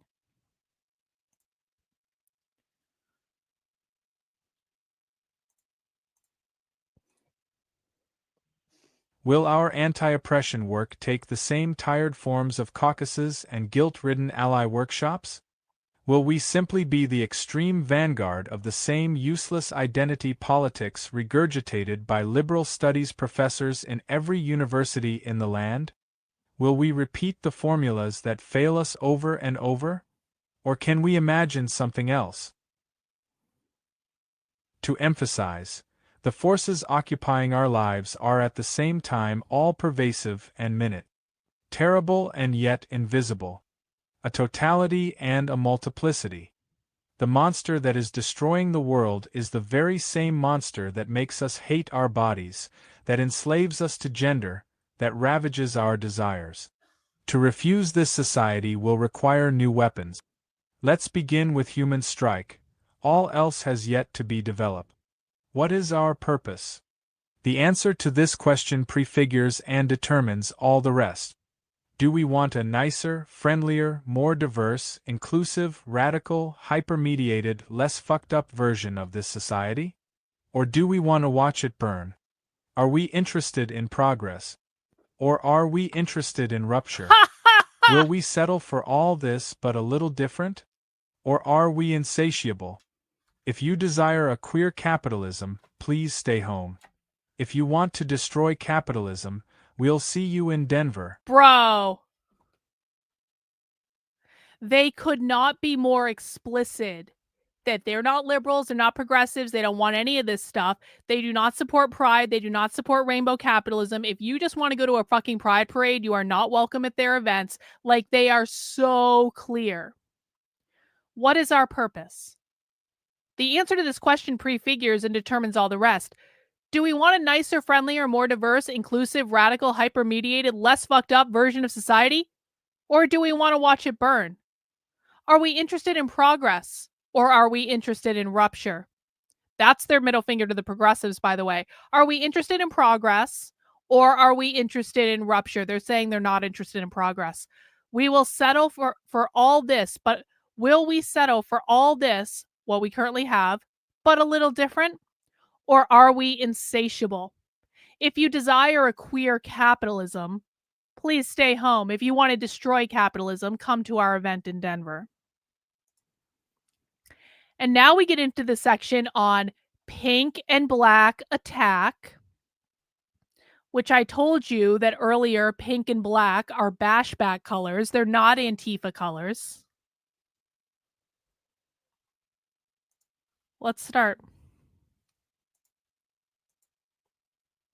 Yeah, pink and black, you don't The say. 4 essays that follow are taken from issues 4-6 of the publication, Pink and Black Attack. I feel like Pink and Black Attack is a zine. I feel like I've seen this as a zine. I'm not entirely positive about that, but... The 4 essays that follow are taken from issues 4-6 of the publication, Pink and Black Attack. PABA was a regular anti-assimilationist, queer anarchist publication that came from the Pacific Northwest and was closely tied to the explosion of Bashback. The journal consistently reproduced communiques from clandestine queer actions and publishes new essays and reflections on the role of anarchist queer theory. As an example of queer projects surviving the Bashback network, PABA continued after the BB. I was right. It is a zine, isn't it? I knew I fucking saw that zine. I knew. I was like, I've seen this before. Thank you, Reagan. Network, PABA continued after the BB ended, but has since ceased to be published or circulated. We've included the essay Destruction, Not Separation. Some thoughts on the church and state as well as identity, politics and anti-politics, thoughts on developing anarchist queer theory and reflections on the demise of Bashback. Following these essays, the reader will find an interview with one of the publication's editors. By the way, if Bashback was just Antifa, I know I'm going to keep coming back to this because, like, Andy No needs to be told what's what. I'm sorry. This is just ridiculous. If Bashback was really Antifa, then why would Bashback be talking about the demise of Bashback? Has Antifa ever had a demise? Since Antifa started organizing and doing direct actions in the United States, has Antifa ever had a demise? Has Antifa ever ceased to operate entirely? Well, Bashback is telling you, we stopped operating. We stopped organizing. They're talking about how Pink and Black Attack was published kind of like, what did they say? Hang on. What did they say? This is an example of a queer project surviving the Bashback network. Pink and Black Attack continued after Bashback ended, but has since ceased to be published or circulated. So this is a separate project that existed during the Bashback era, but survived the ending or the demise of Bashback. Antifa never had a demise. So to say that Bashback and Antifa are the same thing is overlooking the fact that the Bashback organizers, the people who were involved in all of this, are telling us this had an end date. We stopped organizing. We stopped doing this. If they were really Antifa, that wouldn't be in there.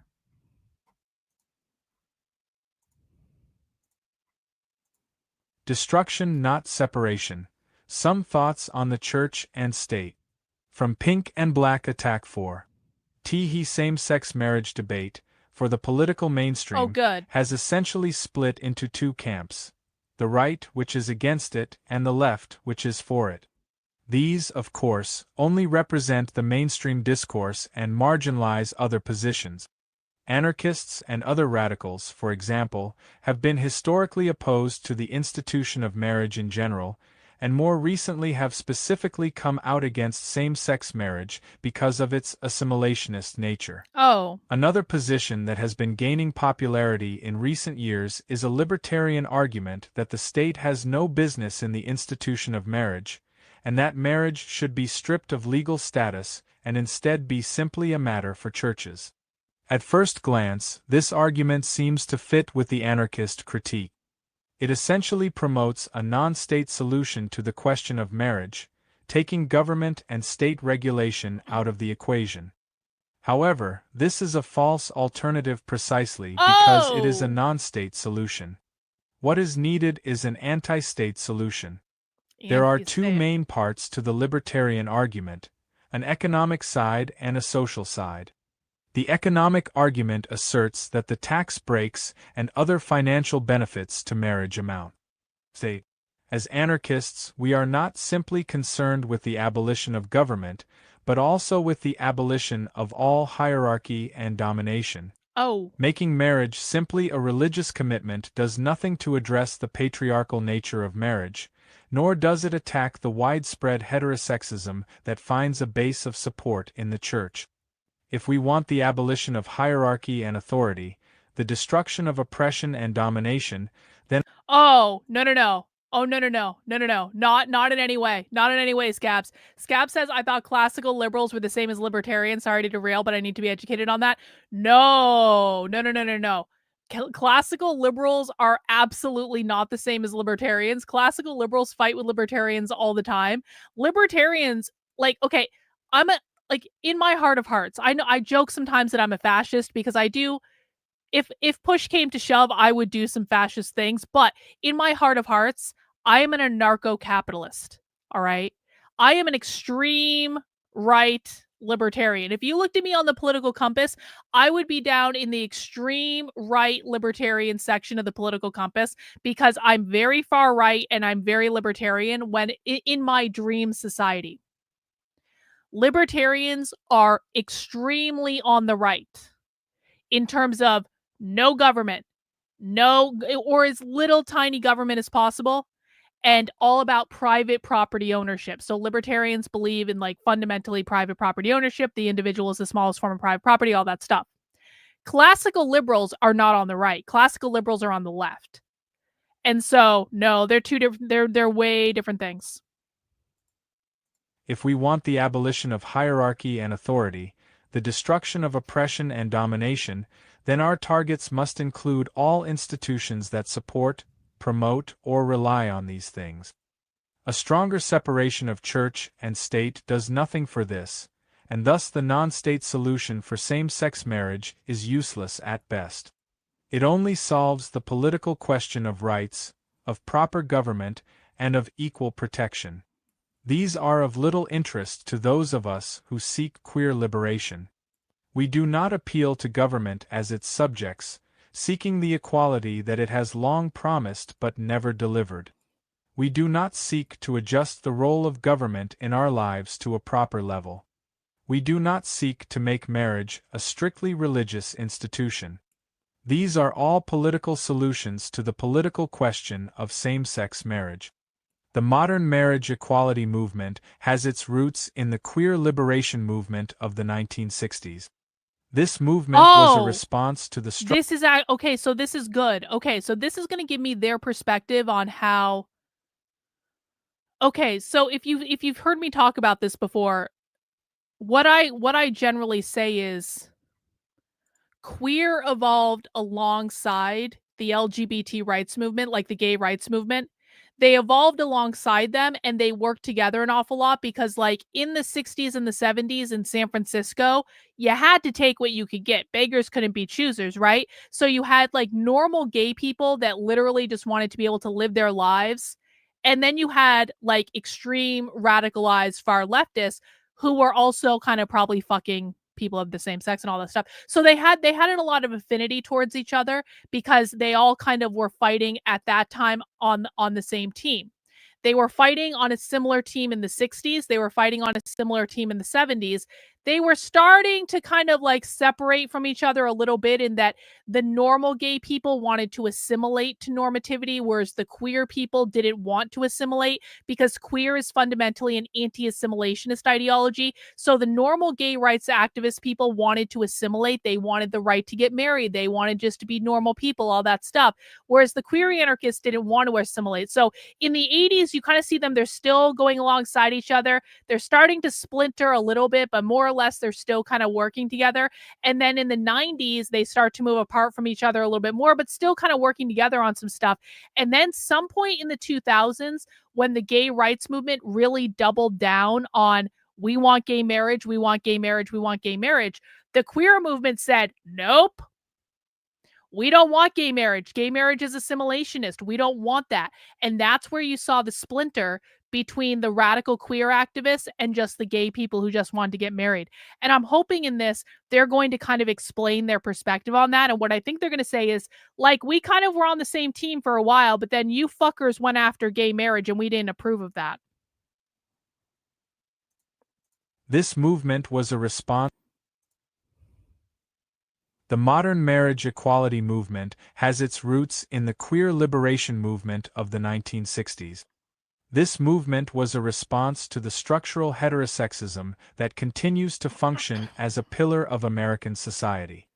However, when the movement turned to political activism as a vehicle for change, it adopted the logic of the political system.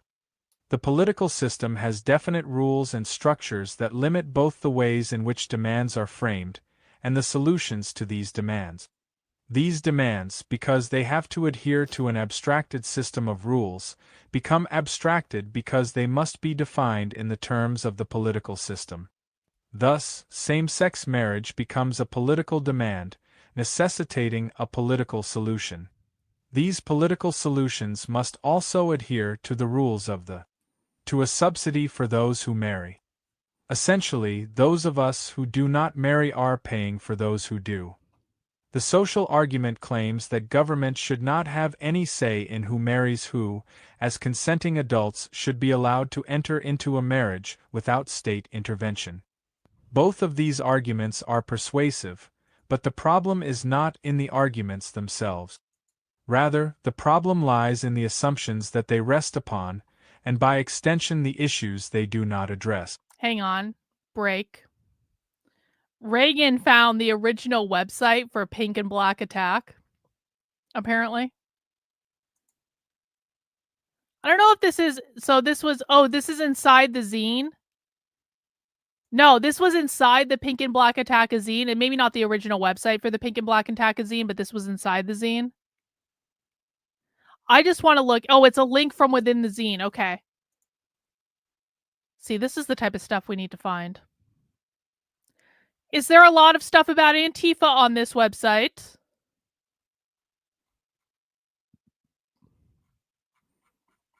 Good find, Reagan. All right, let's go back to our reading.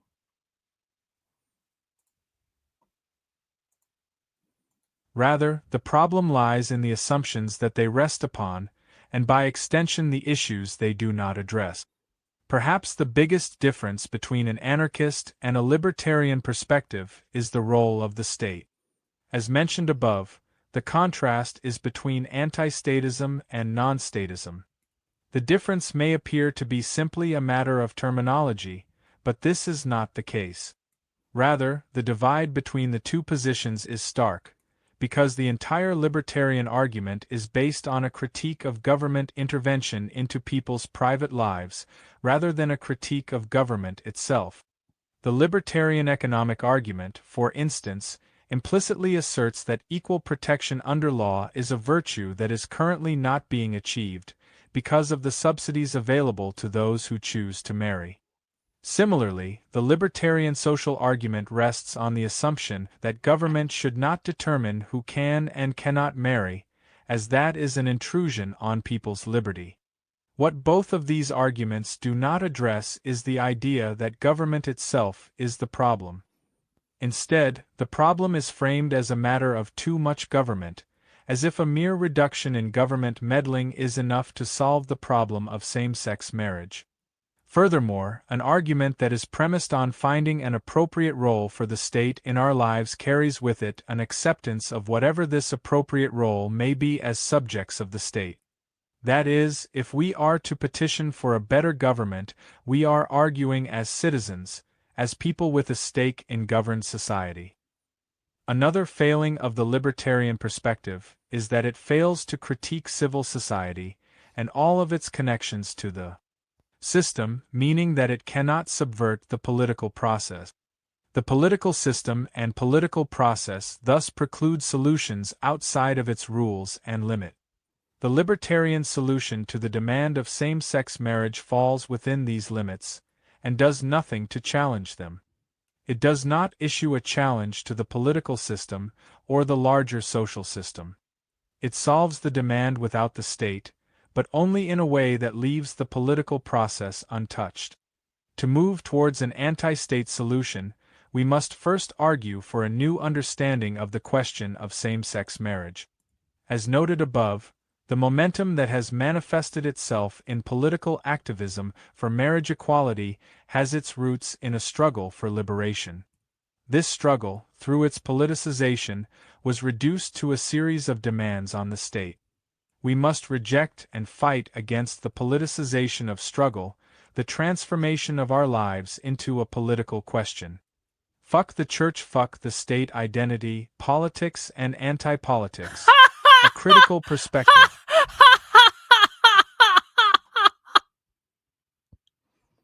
Fuck the church, fuck the state, identity, politics, and anti-politics, a critical perspective. All right. I love this. They're about to go to town on all the reasons they hate identity politics. I am a who seeks the destruction of class society.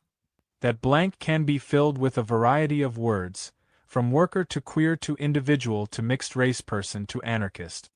What each of these terms has in common is that they each signify a certain identity. While identity politics have gained traction in both anarchist radical scenes and society more generally, the very idea of identity politics is a problem. Identity politics, as a political force, seeks inclusion into the ruling classes, rather than acting as a revolutionary force for the destruction of class society.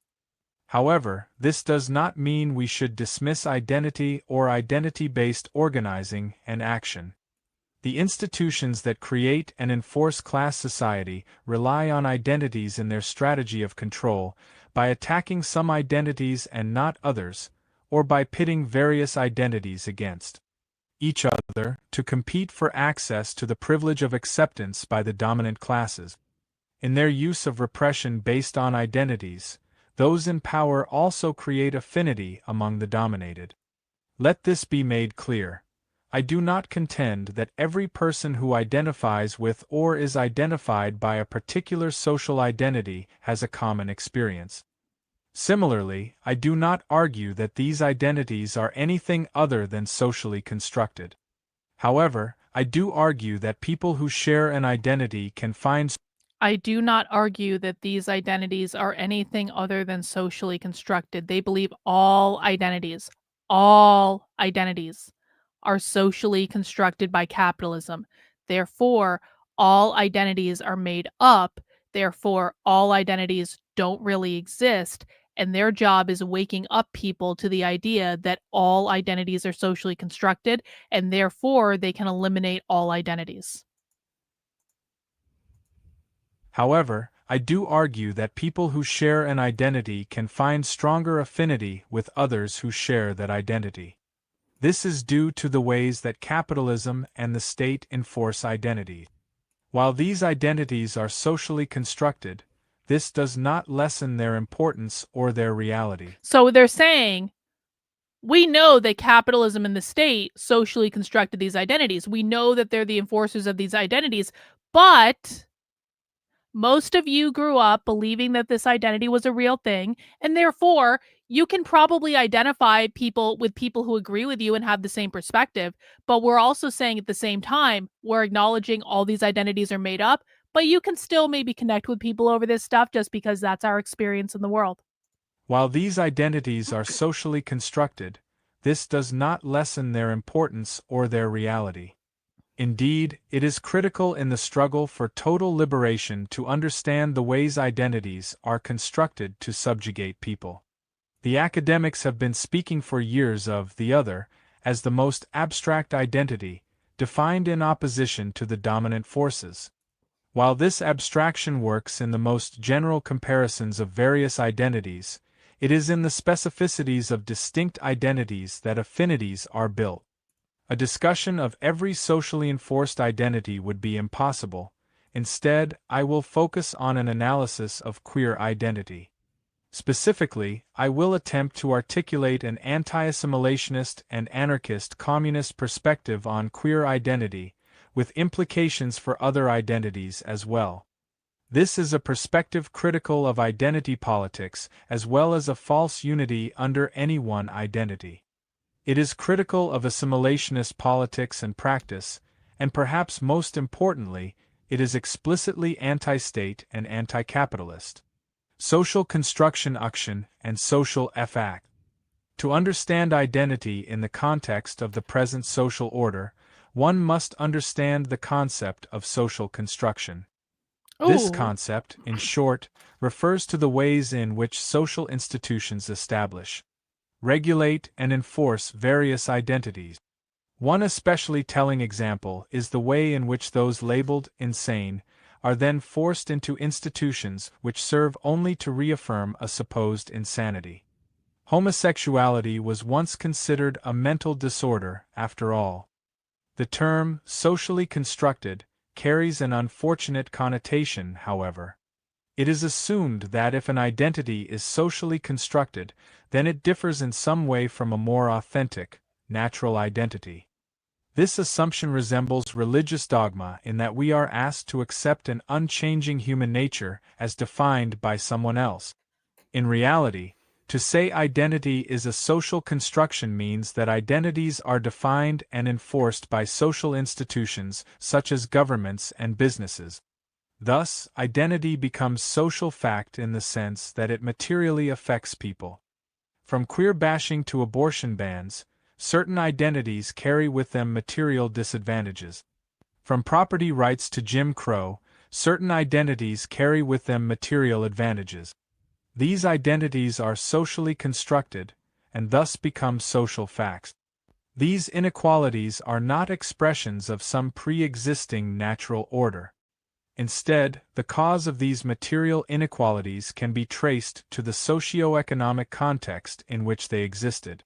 This context is determined by the dominant social order, which continues to be that of capitalism and state power. Oh! Not every act of discrimination or oppression, however, can be considered a direct act of the state or capital. This is particularly true when one considers specific manifestations of patriarchy. Sexual assault and domestic violence are often considered interpersonal disputes, rather than having a larger meaning in the context of a deeply patriarchal social order. However, even if there is not an I just want to know, I know I'm not saying much because I'm trying to listen and learn this stuff too, but I just want to note for people, especially for people who might be new to this and you might be like, this might be one of maybe your first adventures into the world of socialist writing. If you guys have questions about what any of this means, please ask. I really do mean that. Like this is a language that many people are not used to speaking. And so I am fluent in this language because I've been doing this a long time. There are a lot of people in the chat who are fluent in this language because we've been doing this a long time. But if you're new, there's no shame in saying, Karlyn, what the fuck does that mean? Like, can you just break that down? Can you explain? So it's okay. Fuck you. Hey, what would you say to Andy No, who's saying Antifa and Bashback are the same thing, and Bashback is just a segment of Antifa? What would you say to him? I maybe shouldn't do the mocking voice, but I'm really pissed off. The pluralization of women? Yeah, what is a women? See, I'm trying to be serious, and my chat's making fun of me. All right, fine. However, even if there is not an agent of the state or an agent of capital directly involved, one cannot ignore the social framework which normalizes such behavior.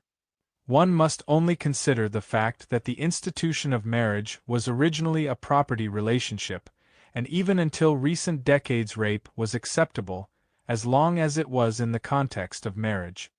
This is not to say that perpetrators have any excuse.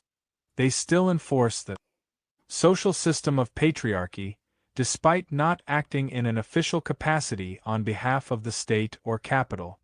We can thus trace identity-based oppression to either the official business of state power and capitalism, or else to the power of the statist, capitalist social order.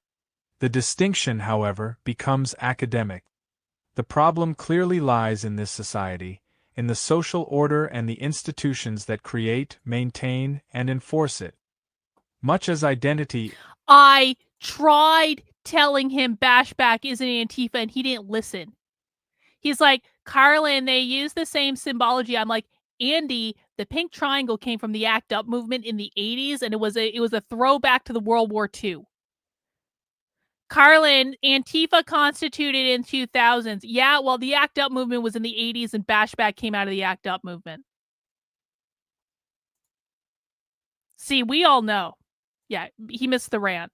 He missed the hour-long rant, in which I very much love and appreciate Andy No for the work he's done.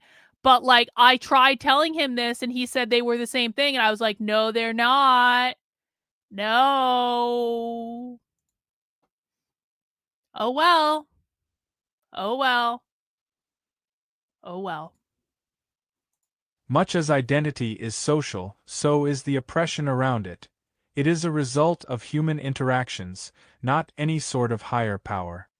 The term social construction means also that identity is not fixed, but rather changes according to a variety of factors.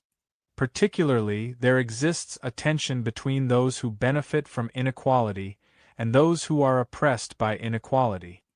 In the United States, this tension is demonstrated by the range of identity liberation movements that have been active in the United States. With a few notable exceptions, identity movements rose to prominence in the 1960s, as chants of Black Power, Gay is Good, and Sisterhood is Powerful became fixtures at demonstrations and protests. These demonstrations and conflicts were sites of struggle over what was... See, people are going to get another helping of the rant. This is exactly what I said to him. I was like, Andy, there were Bashback cells. There was Bashback Milwaukee. There was Bashback Chicago. There was Bashback Indiana. There was Bashback Minneapolis. There was Bashback in Arizona. Like, why did these cells have the specific name Bashback? There was a larger Bashback organization. There were Bashback conferences. There is a fuck-off 400-page anthology written by Bashback about Bashback. There is no mention of any Antifa group in this entire fucking book. They only say the word anti-fascist twice in the entire book. Where were the Antifa cells in This is a great question. Where were the Antifa cells in Milwaukee, Andy? Because the Mary Nardini gang was in Milwaukee, and that was in addition to Bashback Milwaukee, which was a separate organization, but I strongly believe it had basically the same people in it. Where was the Antifa cell in Milwaukee in the mid-2000s, Andy?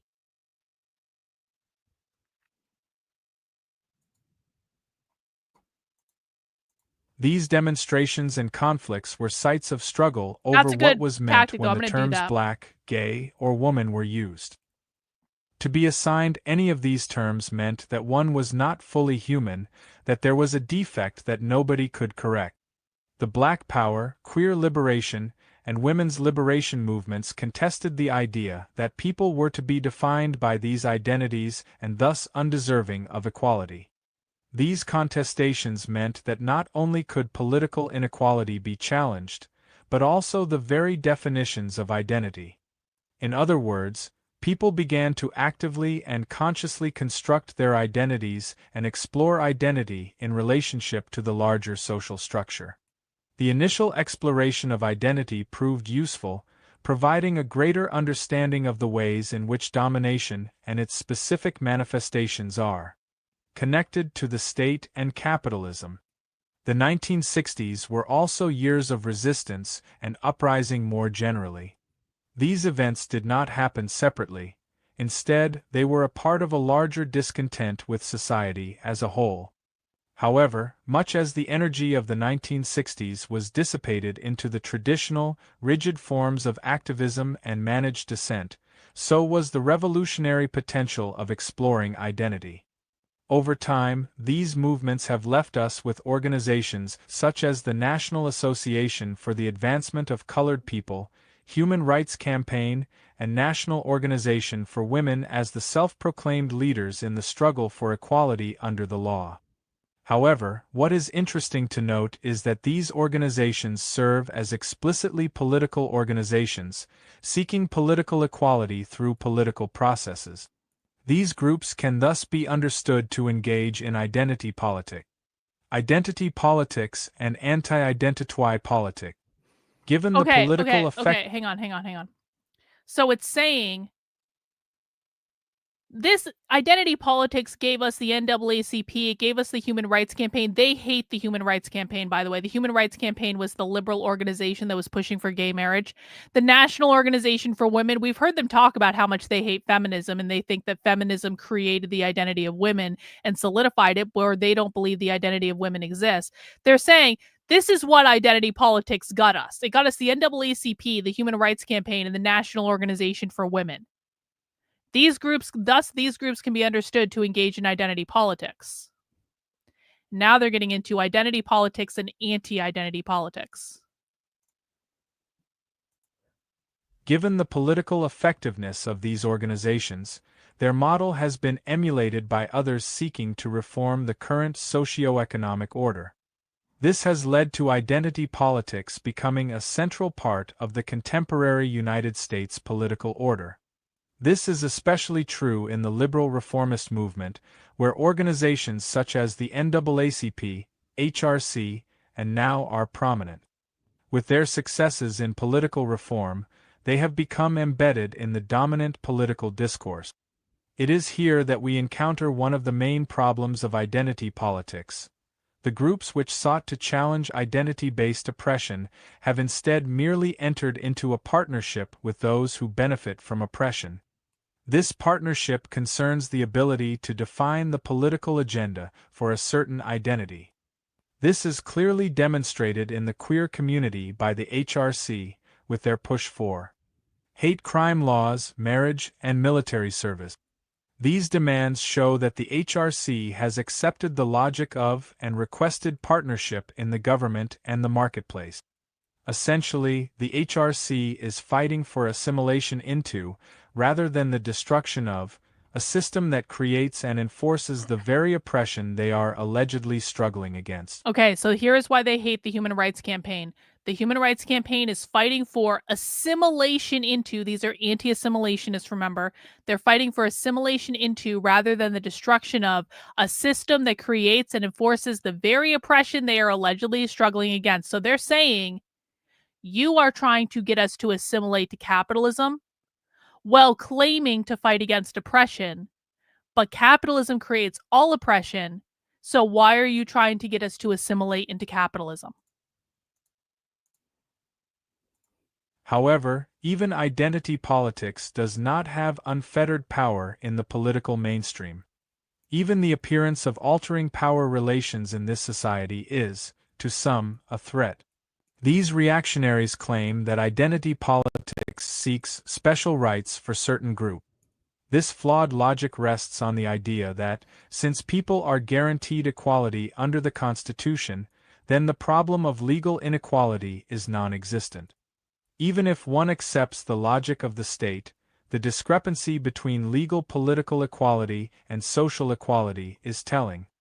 Another reaction to the left's adoption of identity politics is the rise of hard-right identity politics. Ha! This leads to absurdities such as men's rights movements, white rights movements, and groups dedicated to preserving Christian culture and identity. That's so true! One can see a connection between these reactionary positions, despite their apparent... They're fucking like Bashback is like the liberal obsession with identity politics created the fascist right.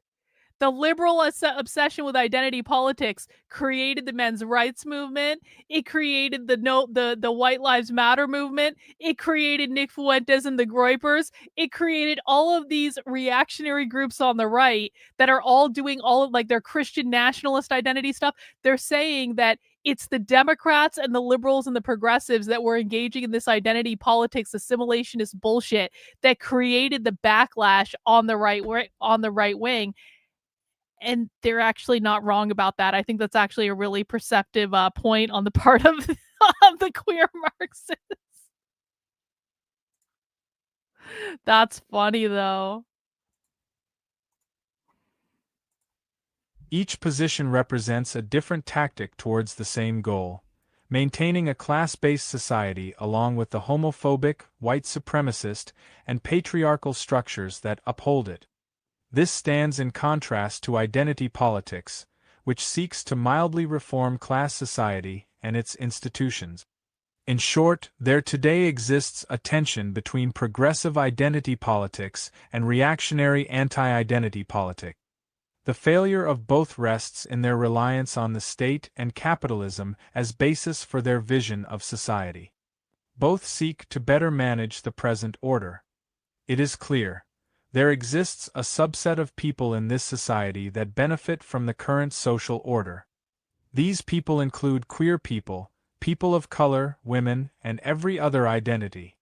Politicians, police, prison guards, landlords, and bosses. These are our enemies. Yes, we are the woke right. Did you see the piece The Blaze did on James Lindsay? Hang on. How much longer do we have in this essay? Okay. Did you see the piece The Blaze? Okay, we're taking a break. Hang on. Break. Speaking of James and his ongoing meltdown, The Blaze apparently finally got sick of James Lindsay's bullshit.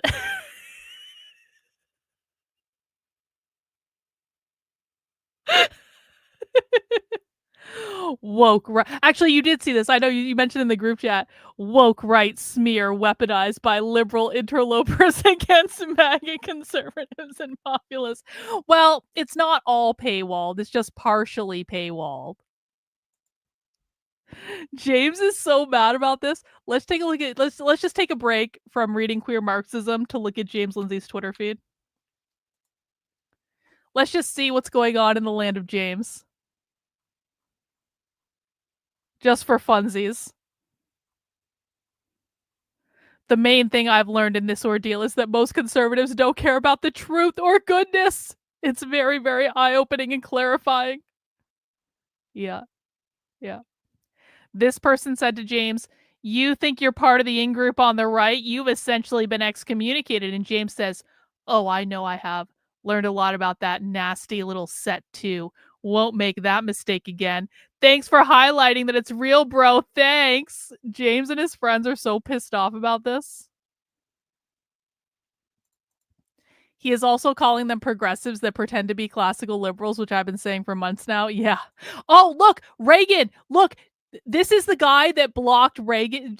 Reagan was in a whole back and forth with this Mikhail guy yesterday because Reagan was like, look, all the Jewish rabbis are queer. And she provided video from like a Jewish rabbi training saying 50% of new rabbis are queer. And this Mikhail person did not want to see this evidence at all.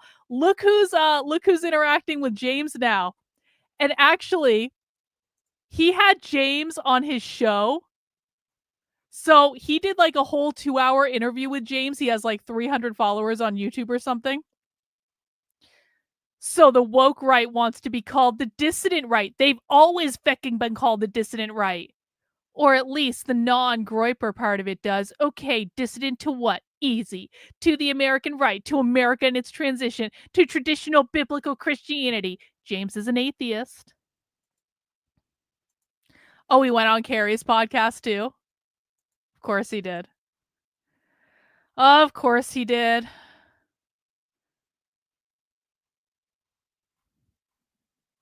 I am convinced that this is a AI account I don't think this is a real person. I think this is an AI account. Just all of their tweets read like AI to me. The average woke right individual is a degenerate. Reading their psychotic rantings on X is eye-opening and horrific. I think it's an AI account. I really do.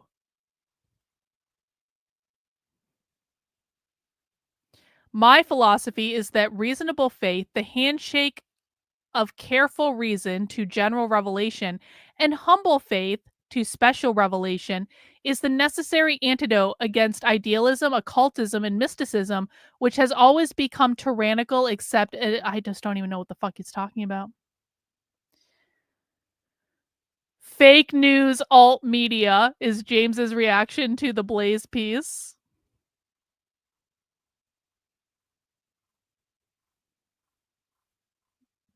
Anyway.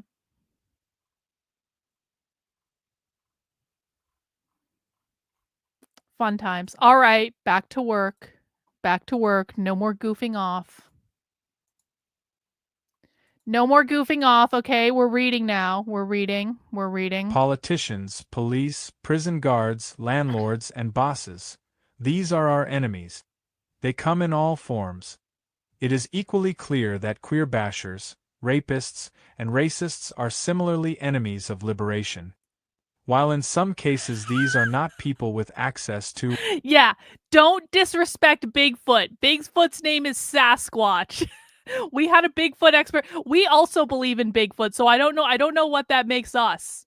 You may have missed this. We had a Bigfoot expert on the channel a couple weeks ago, and she brought a bunch of photos of her Bigfoot encounters in the woods, and she told us that Bigfoot likes to be called Sasquatch, okay? Bigfoot is disrespectful.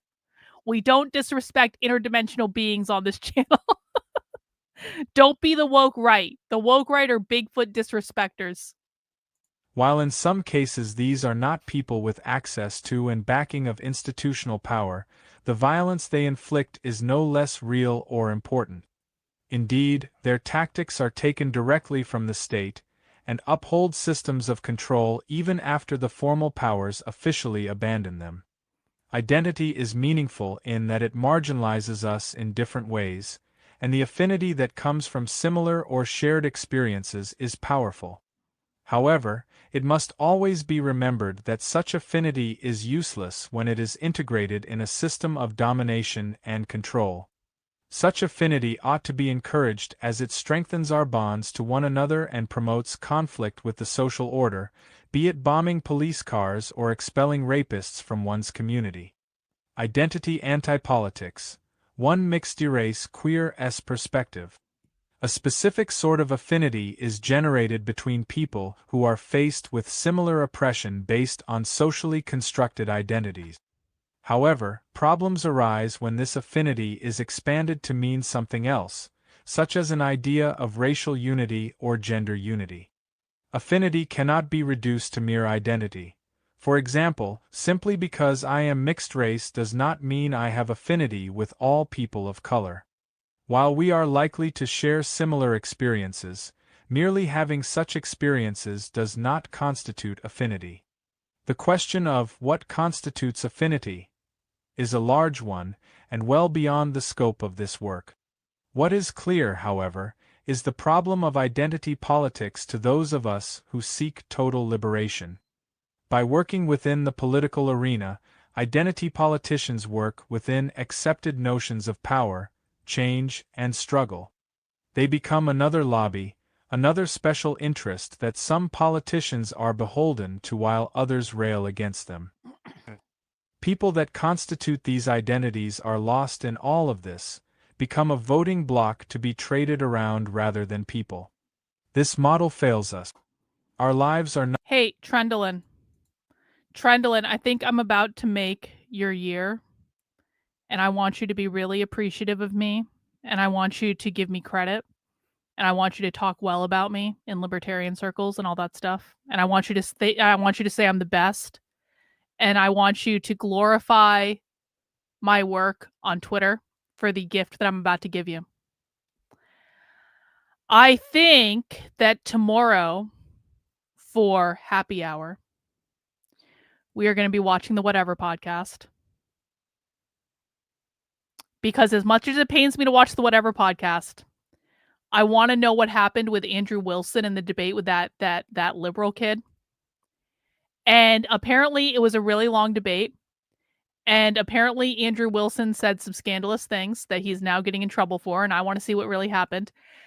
And the only way I can do this is to watch the Whatever podcast. And I was going to watch a different video about the Whatever podcast. That was originally my plan. I was like, I'm not fucking going to give Trendlin the satisfaction of watching the Whatever podcast directly. I'm going to watch someone else's analysis of the Whatever podcast. But then I decided that's not really my speed, honestly. And so I've decided that that we're just going to watch the Whatever podcast. So now we're gonna watch Andrew on the Whatever podcast, and it's gonna be really awful, and it's gonna hurt a lot, and I don't want to do it, and it's probably a mistake, but I'll have beer, and so that'll be okay. So Trendlin, I need you to kiss my ass copiously for this gift that I'm giving you for no good reason. All right. Our lives are not political questions, positions to be taken, or votes to be won. We cannot be reduced into discrete categories of identity, each with its own set of lobbyists to win over the bourgeois politicians. This is the dead end of assimilationism. This is the dead end of politics. Rather than more politics, more money for lobbyists, and more ad campaigns, we need an end to the political process. It is, after all, the politicians who had us criminalized or killed. It is the capitalists who make us work to survive, or sometimes keep us out of work. Why do we petition those who marginalize us for an end to our marginalization? They are interested in expanding their power over us, or at the least maintaining it. It is true that they occasionally allow moderate concessions, but these concessions should not pacify us. These concessions are not liberation, and sometimes they're not even liberating. The expansion of marriage rights? Being allowed to fight in the military? These goals are useless because they are simply political goals. They seek to alter the way the political system functions. Look at this. These concessions are not liberation, and sometimes they're not even liberating. The expansion of marriage rights, being allowed to fight in the military, these goals are useless because they're political goals. I wonder how these people feel about Trump kicking trans people out of the military. It would be an interesting question because they don't believe that trans people should be in the military in the first place.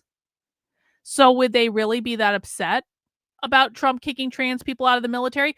Or the alternative to this is that trans people were joining the military in order to get gender affirmation surgery for free, which they would probably be in favor of that. It's like a means to an end utilitarian thing.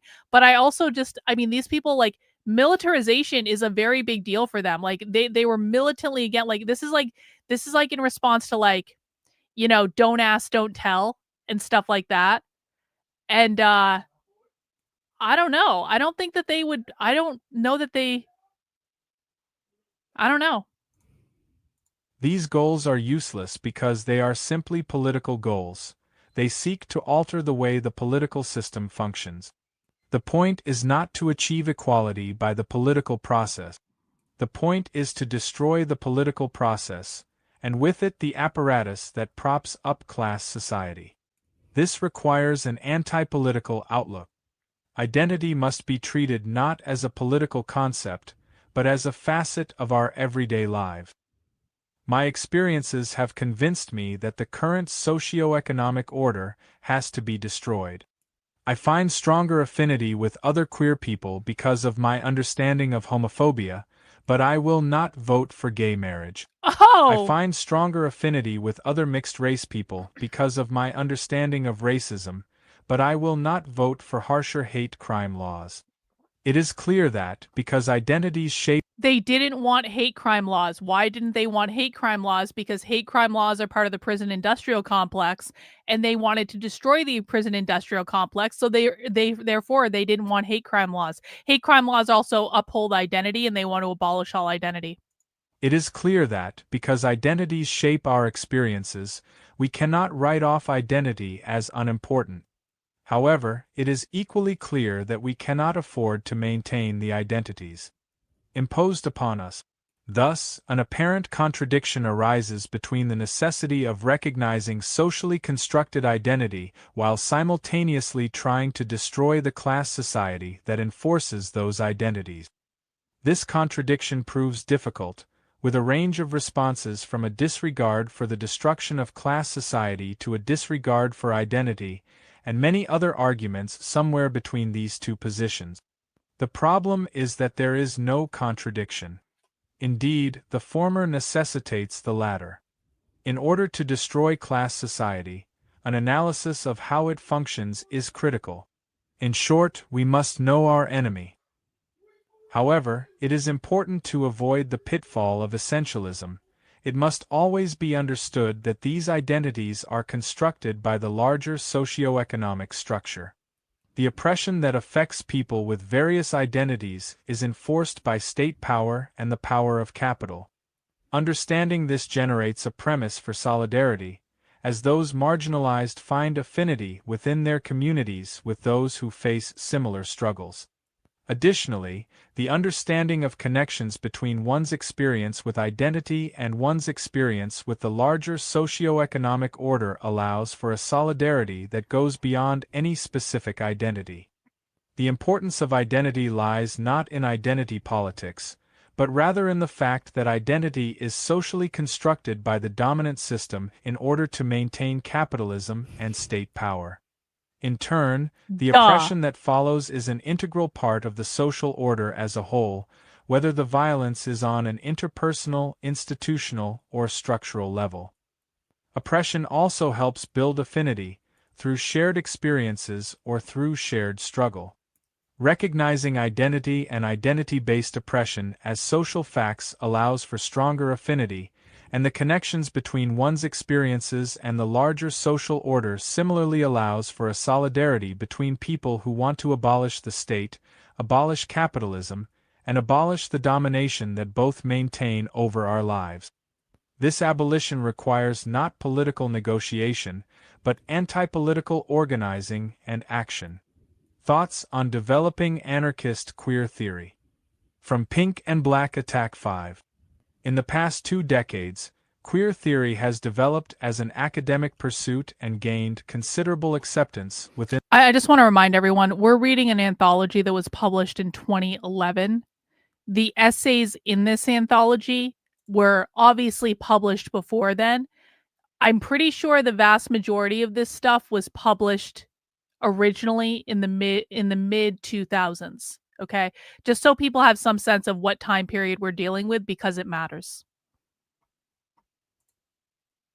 In the past 2 decades, well, queer theory has developed leading up to the election of Barack Obama and immediately following the election. Let's frame it like this.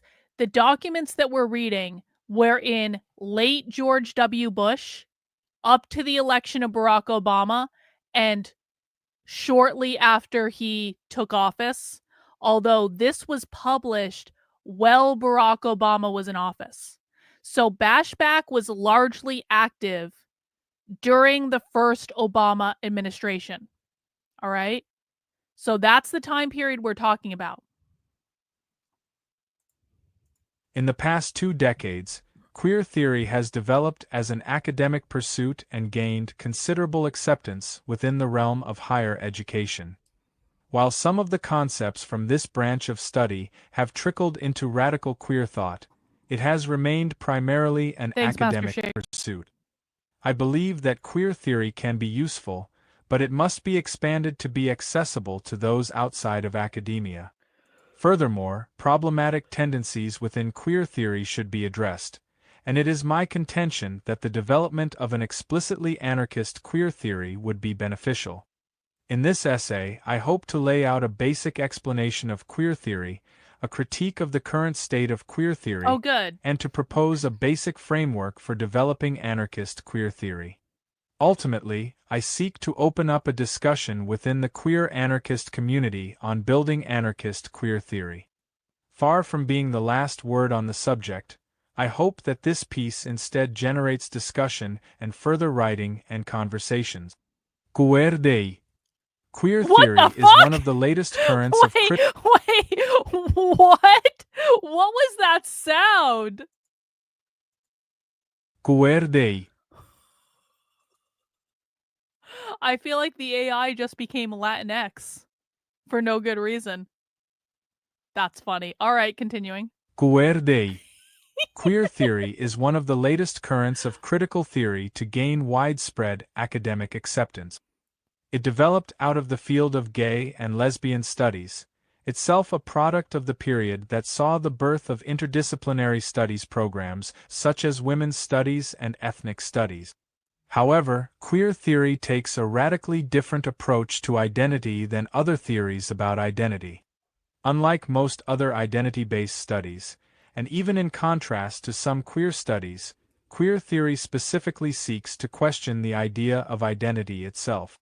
One concept that is central to the project of queer theory is the essentialism versus social construction debate. The essentialist perspective relies on the argument that identities are inherent and fixed. For example, an essentialist position would argue that the binary of man-woman is legitimate, that those identities are natural and that the differences between them are likewise natural. Social construction, on the other hand, argues that identity has no basis in nature and is constructed entirely by social forces and discourse. While essentialism takes as its starting point a fixed identity and then analyzes how society as a whole impacts and is impacted by people with that identity, social construction argues against the fixed identity, claiming instead that identity is continually constructed and reconstructed by social forces. Now, I just want to pause here because I'm reading ahead and I see they're about to talk about Judith Butler. I want to take you guys all back to several months ago now, I believe, when we watched Judith Butler give a talk at the new college in Florida, the supposed anti-woke college. And according to Judith Butler in that talk, she said, or they them said, because Judith Butler's a they them, sorry, misgendering, very rude. They them said, I don't know of anyone who's used my work to argue for the abolition of men and women. I don't know that you could use my work to argue for the abolition of men and women. That just doesn't happen.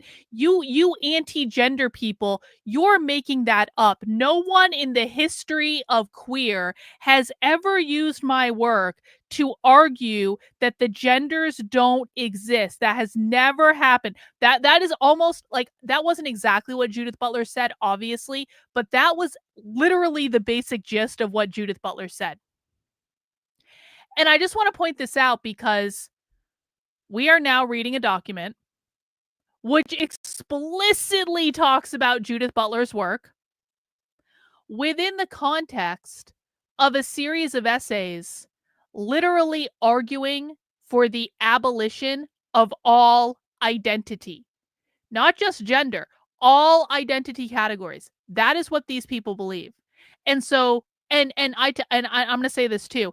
There is no way in this universe that Judith Butler is not aware of the Bashback movement. There is no universe in which Judith Butler has not read the Mary Nardini Gang. There is no universe in which Judith Butler is unaware of these people. So Judith Butler's a liar. The evidence is right here. She's either a liar or she's completely unhinged from reality. And I think she's a liar myself, because I don't think there's any possibility that Judith Butler is not at least familiar with these ideas on some level, because we hear these ideas talked about literally all the time. In almost every lecture related to gender or queer, we hear these ideas talked about. So none of this is new information. It's just interesting to hear it from this perspective. All right, let's continue.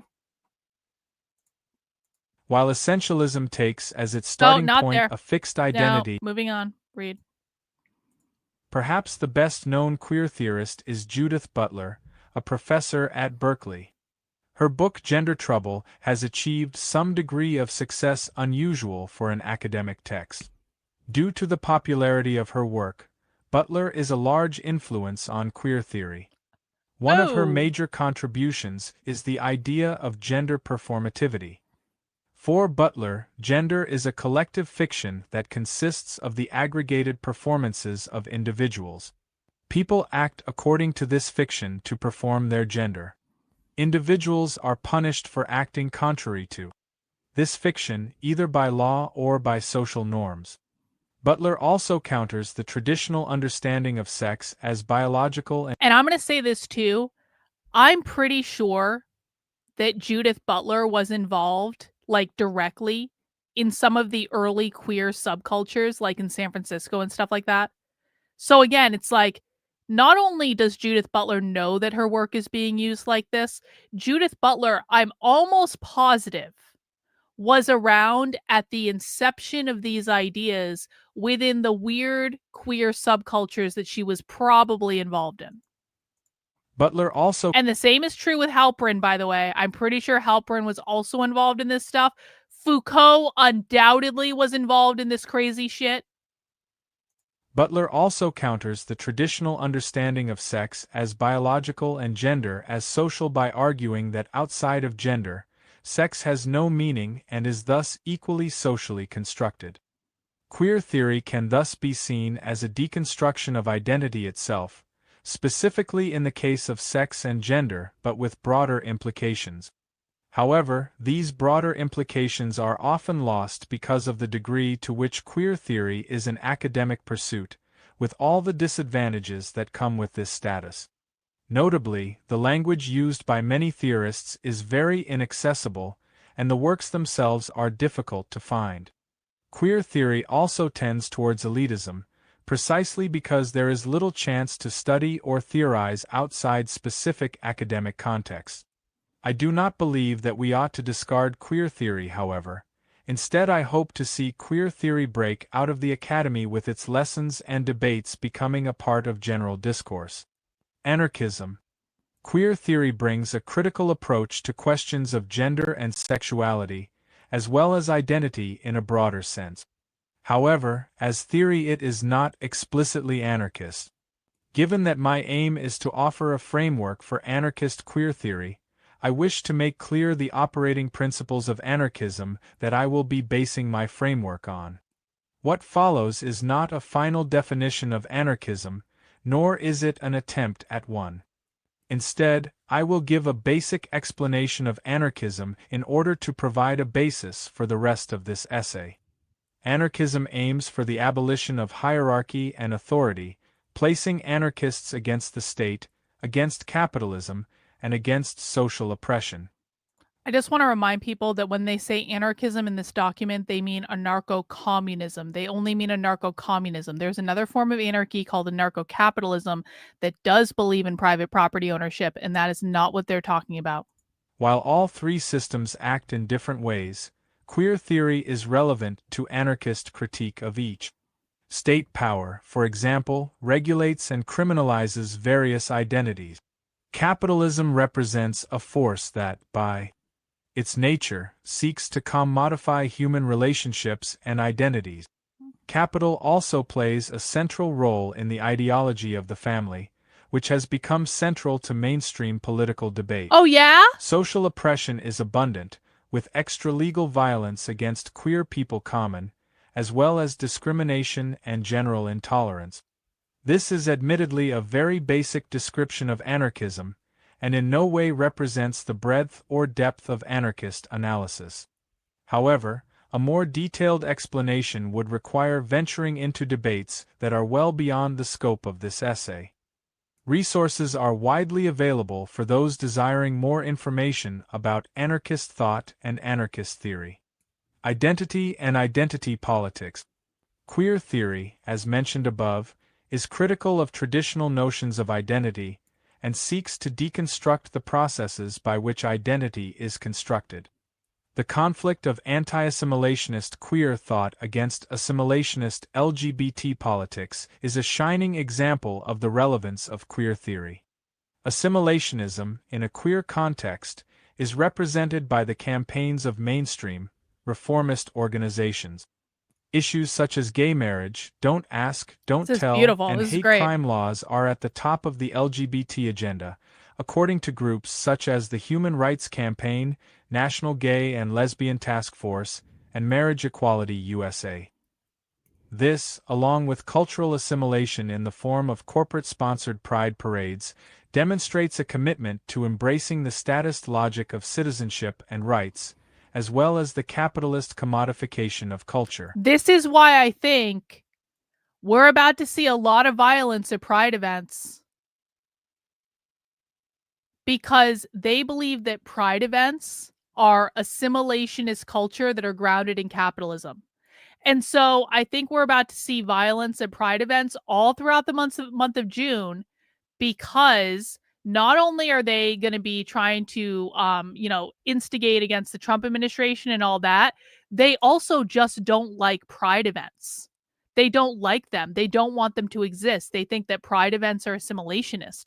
And so queer anarchists or the Bashback movement are going to have absolutely no problem disrupting and attacking pride events because they don't like them. And so if they can make a political statement against both the right and also against the assimilationist left, they're going to do it, and they're not going to think twice about it. Welcome back, Joshua Michael. Trendlin says, just caught up. Yeah, we're watching the Whatever podcast tomorrow. You're welcome, Trendlin. You owe me a favor or something. This, along with cultural assimilation in the form of corporate-sponsored pride parades, demonstrates a commitment to embracing the statist logic of citizenship and rights, as well as the capitalist commodification of culture.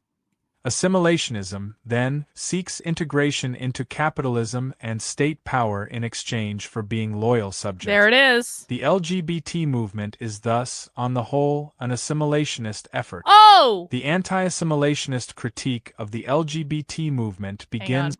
Hang on. I gotta take a picture of this. I need to remember this for later. This is like one of the best paragraphs ever to describe the difference between queer Marxists and normal gay rights advocates. There we go.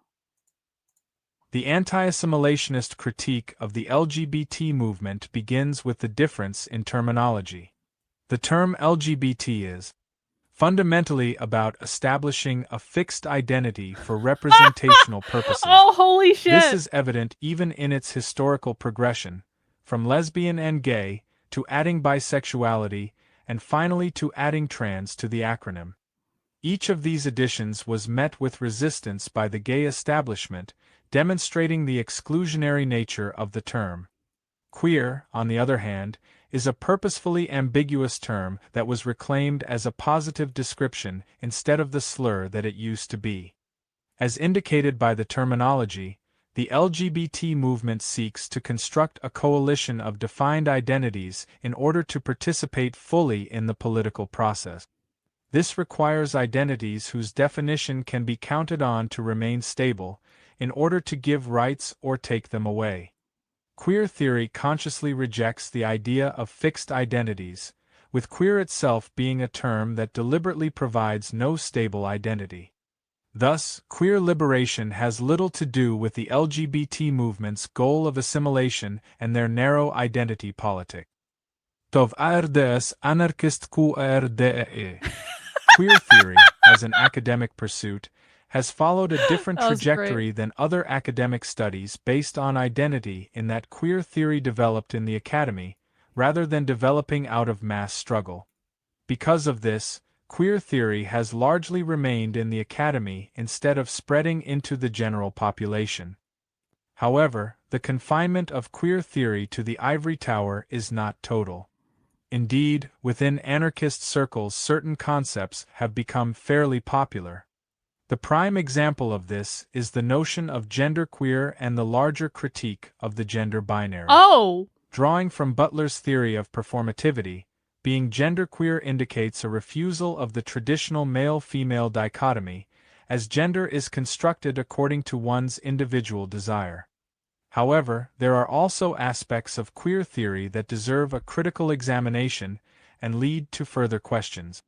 One such aspect is the individualism of performativity, as it mainly analyzes an individual's gender identity in relation to the collective fiction of gender that is imposed. The question that is then prompted is, if gender is a collective fiction used to control people, then how do we as anarchists abolish this tool of domination? Is an individual-based approach enough, or is collective action required? Another issue is the essentialism versus social construction dichotomy, which has become oversimplified. While the philosophical basis of essentialism is clearly problematic, does that mean analysis using fixed categories is equally problematic? Can the state be seen as an essentializing force, with queer theory then analyzing the relation of the state to those who are essentialized and simultaneously seeking to subvert the very process of essentialization? I hope to see the development of anarchist queer theory to discuss these questions, among others. While there are inherent challenges to this project, such theory has much to offer anarchist theory and practice. Indeed, even in the limited ways that it has already reached anarchist thought, it has proven liberating and useful.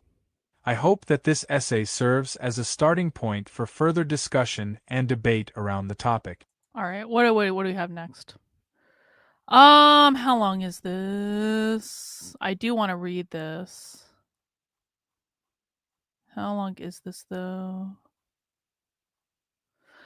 I think I'm going to call it there. I actually do want to really pay attention to this essay on the demise of Bashback. And again, I'm just going to point out for the benefit of Andy No, Antifa has never announced the demise of Antifa.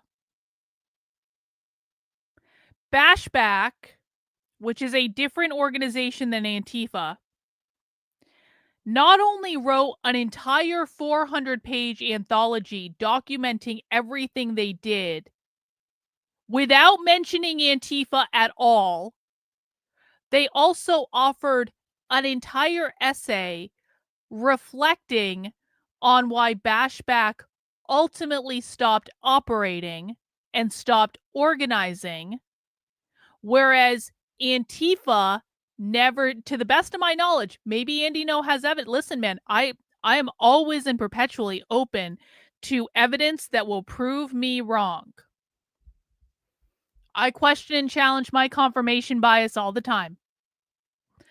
I am not currently aware of any sort of documentation or evidence in which Antifa is talking about and reflecting on the demise of Antifa, but I'm looking at an essay right now that is literally titled Reflections on the Demise of Bashback, because Bashback stopped organizing in around 2012. Look, it even says Bashback was started in 2007.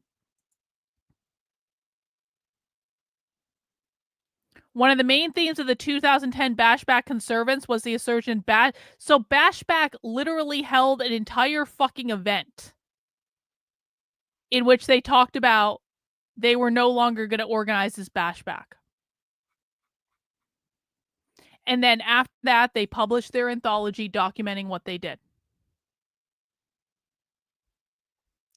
So I don't think this is the same as Antifa, because Antifa never published anything talking about their demise.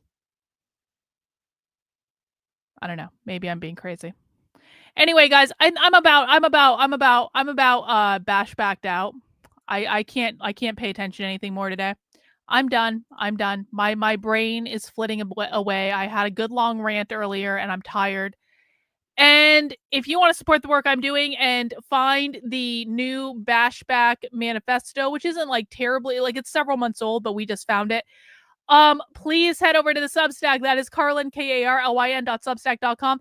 I have a whole bunch of these episodes that I need to update to the Counter-Revolutionary Book Club, and I know that, so I apologize for the fact that I've been a Substack slacker in the past couple weeks. I know that. I acknowledge that. I'm going to get all these episodes uploaded to the Counter-Revolutionary Book Club. Of course, you can always come here to the YouTube channel if you want to get caught up on those episodes, but I do know that some people like the podcast, and they harangue me, and they say, Karlyn, why haven't you uploaded the episode? And I say, because I have to edit it, and there's other stuff I need to do. So I promise you, I will get all those updated this week. And we're gonna keep reading Queer Ultraviolence because I need to finish this book. in order to do what I want to do. And a lot of fun projects are coming up in the works very soon. We are entering into Pride Month. I'm kind of thinking about just making June Queer Marxism Month. Like, all we do is we focus on queer Marxism and the Queer Marxism Project. I'm kind of thinking that might be the direction. And so, because why not? Why not? Bashback is back. There's going to be all sorts of chaos at Pride events. You know, it's good content for us. Anyway, that's all I have for tonight, guys. We are going to be back tomorrow when we are indeed trendling, going to watch the Whatever podcast, because I would like to watch Andrew Wilson debate that liberal kid, and that happened on the Whatever podcast. So we will be watching the Whatever podcast tomorrow at 5 p.m. And I will have beer, and I hope you have beer. What is this video, Stony Baloney? Hang on. What video did Stony Baloney just send me? Hang on, I gotta get into the chat. Hang on. Let's see. What is this? Let's see. Suzanne, I hope you enjoy your Mexican food. The fuck is this? Hang on, it's loading. Maybe one more thing before we go. Let's just watch this video real quick. I don't know what this video is, so I hope that Stony Baloney isn't setting me up right now. Hang on. I don't know what this video is, but it's only 2 minutes and 30 seconds long.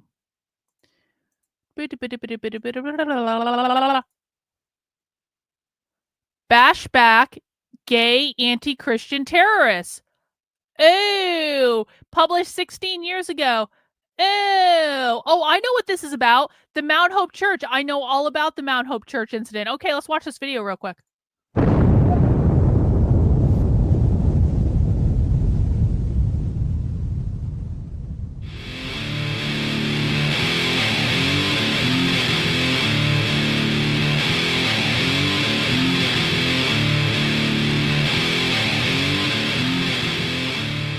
A new kind of domestic terrorism is in town. One that entails chanting blasphemy, destruction of property, performing lewd acts in front of, and throwing condoms to children while telling them it's okay to be gay. True. Endangering lives by threatening arson and diverting emergency personnel. On Sunday, November 9th, 2008, a militant homosexual group disrupted a service at Mount Hope Church, well, which is described queer, as a not Pentecostal homosexual. megachurch in Lansing, Michigan.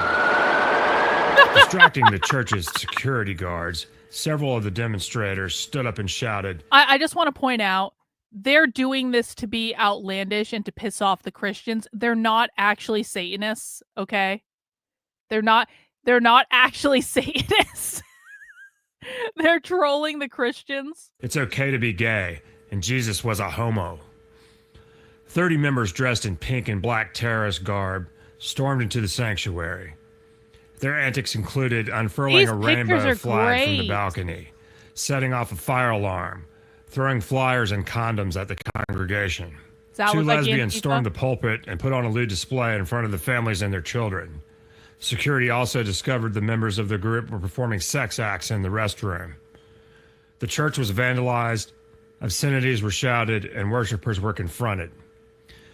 To add to the life-endangering confusion and chaos, the group pulled the fire alarm, also endangering the entire Lansing community as emergency personnel were diverted to a false fire. I haven't seen some of these pictures before. In a statement on the group's website, they proclaimed, "We know that you call us terrorists because our very existence terrorizes you. This makes us proud. I know but all you ain't about seen this nothing stuff. yet." Bashback is devoted to exposing, confronting, challenging, and smashing our oppressors to itsy-bitsy pieces. I haven't seen this We're fixing before. to tear this world of heteronormative control to shreds. We are everywhere, and we will meet you at every opportunity. I just want to point out, they had Bashback listservs. They had email addresses for all their different chapters. This is not... Are we seeing Antifa here? Because I'm not seeing Antifa. We are now Bashback chapters in Milwaukee, Chicago, Colorado, Memphis, upstate New York, Lansing, DC, Philly, and Olympia. It won't be long before we come for you.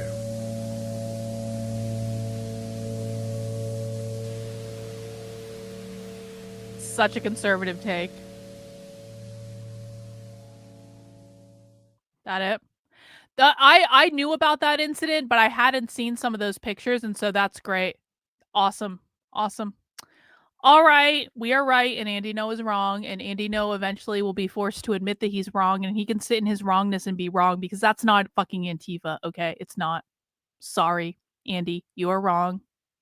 It's okay to be wrong. Many people have been wrong when I have been right, and I will be proven right again, per usual. That's fine. We still love Andy No, even though he's wrong.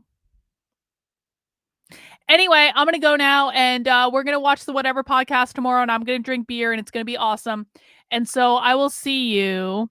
Yeah, I've seen this. I know exactly what that is. I will see you guys tomorrow. This article proves that they're not Antifa. I have to take another look. I've read this. I definitely read this when I uploaded it into the archive, because this is in the archive.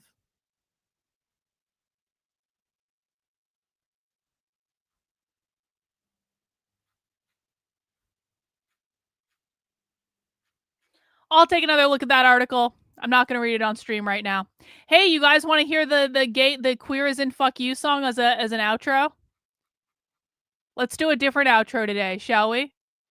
Let's do a different outro.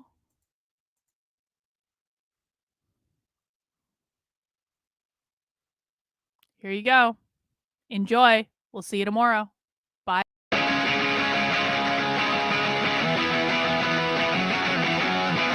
I don't wanna get married. I don't wanna be just like you. Nobody bothered to ask me. They said I ought to be just like you. Well, I could get a marriage license for a husband and me, so I could use the type insurance for my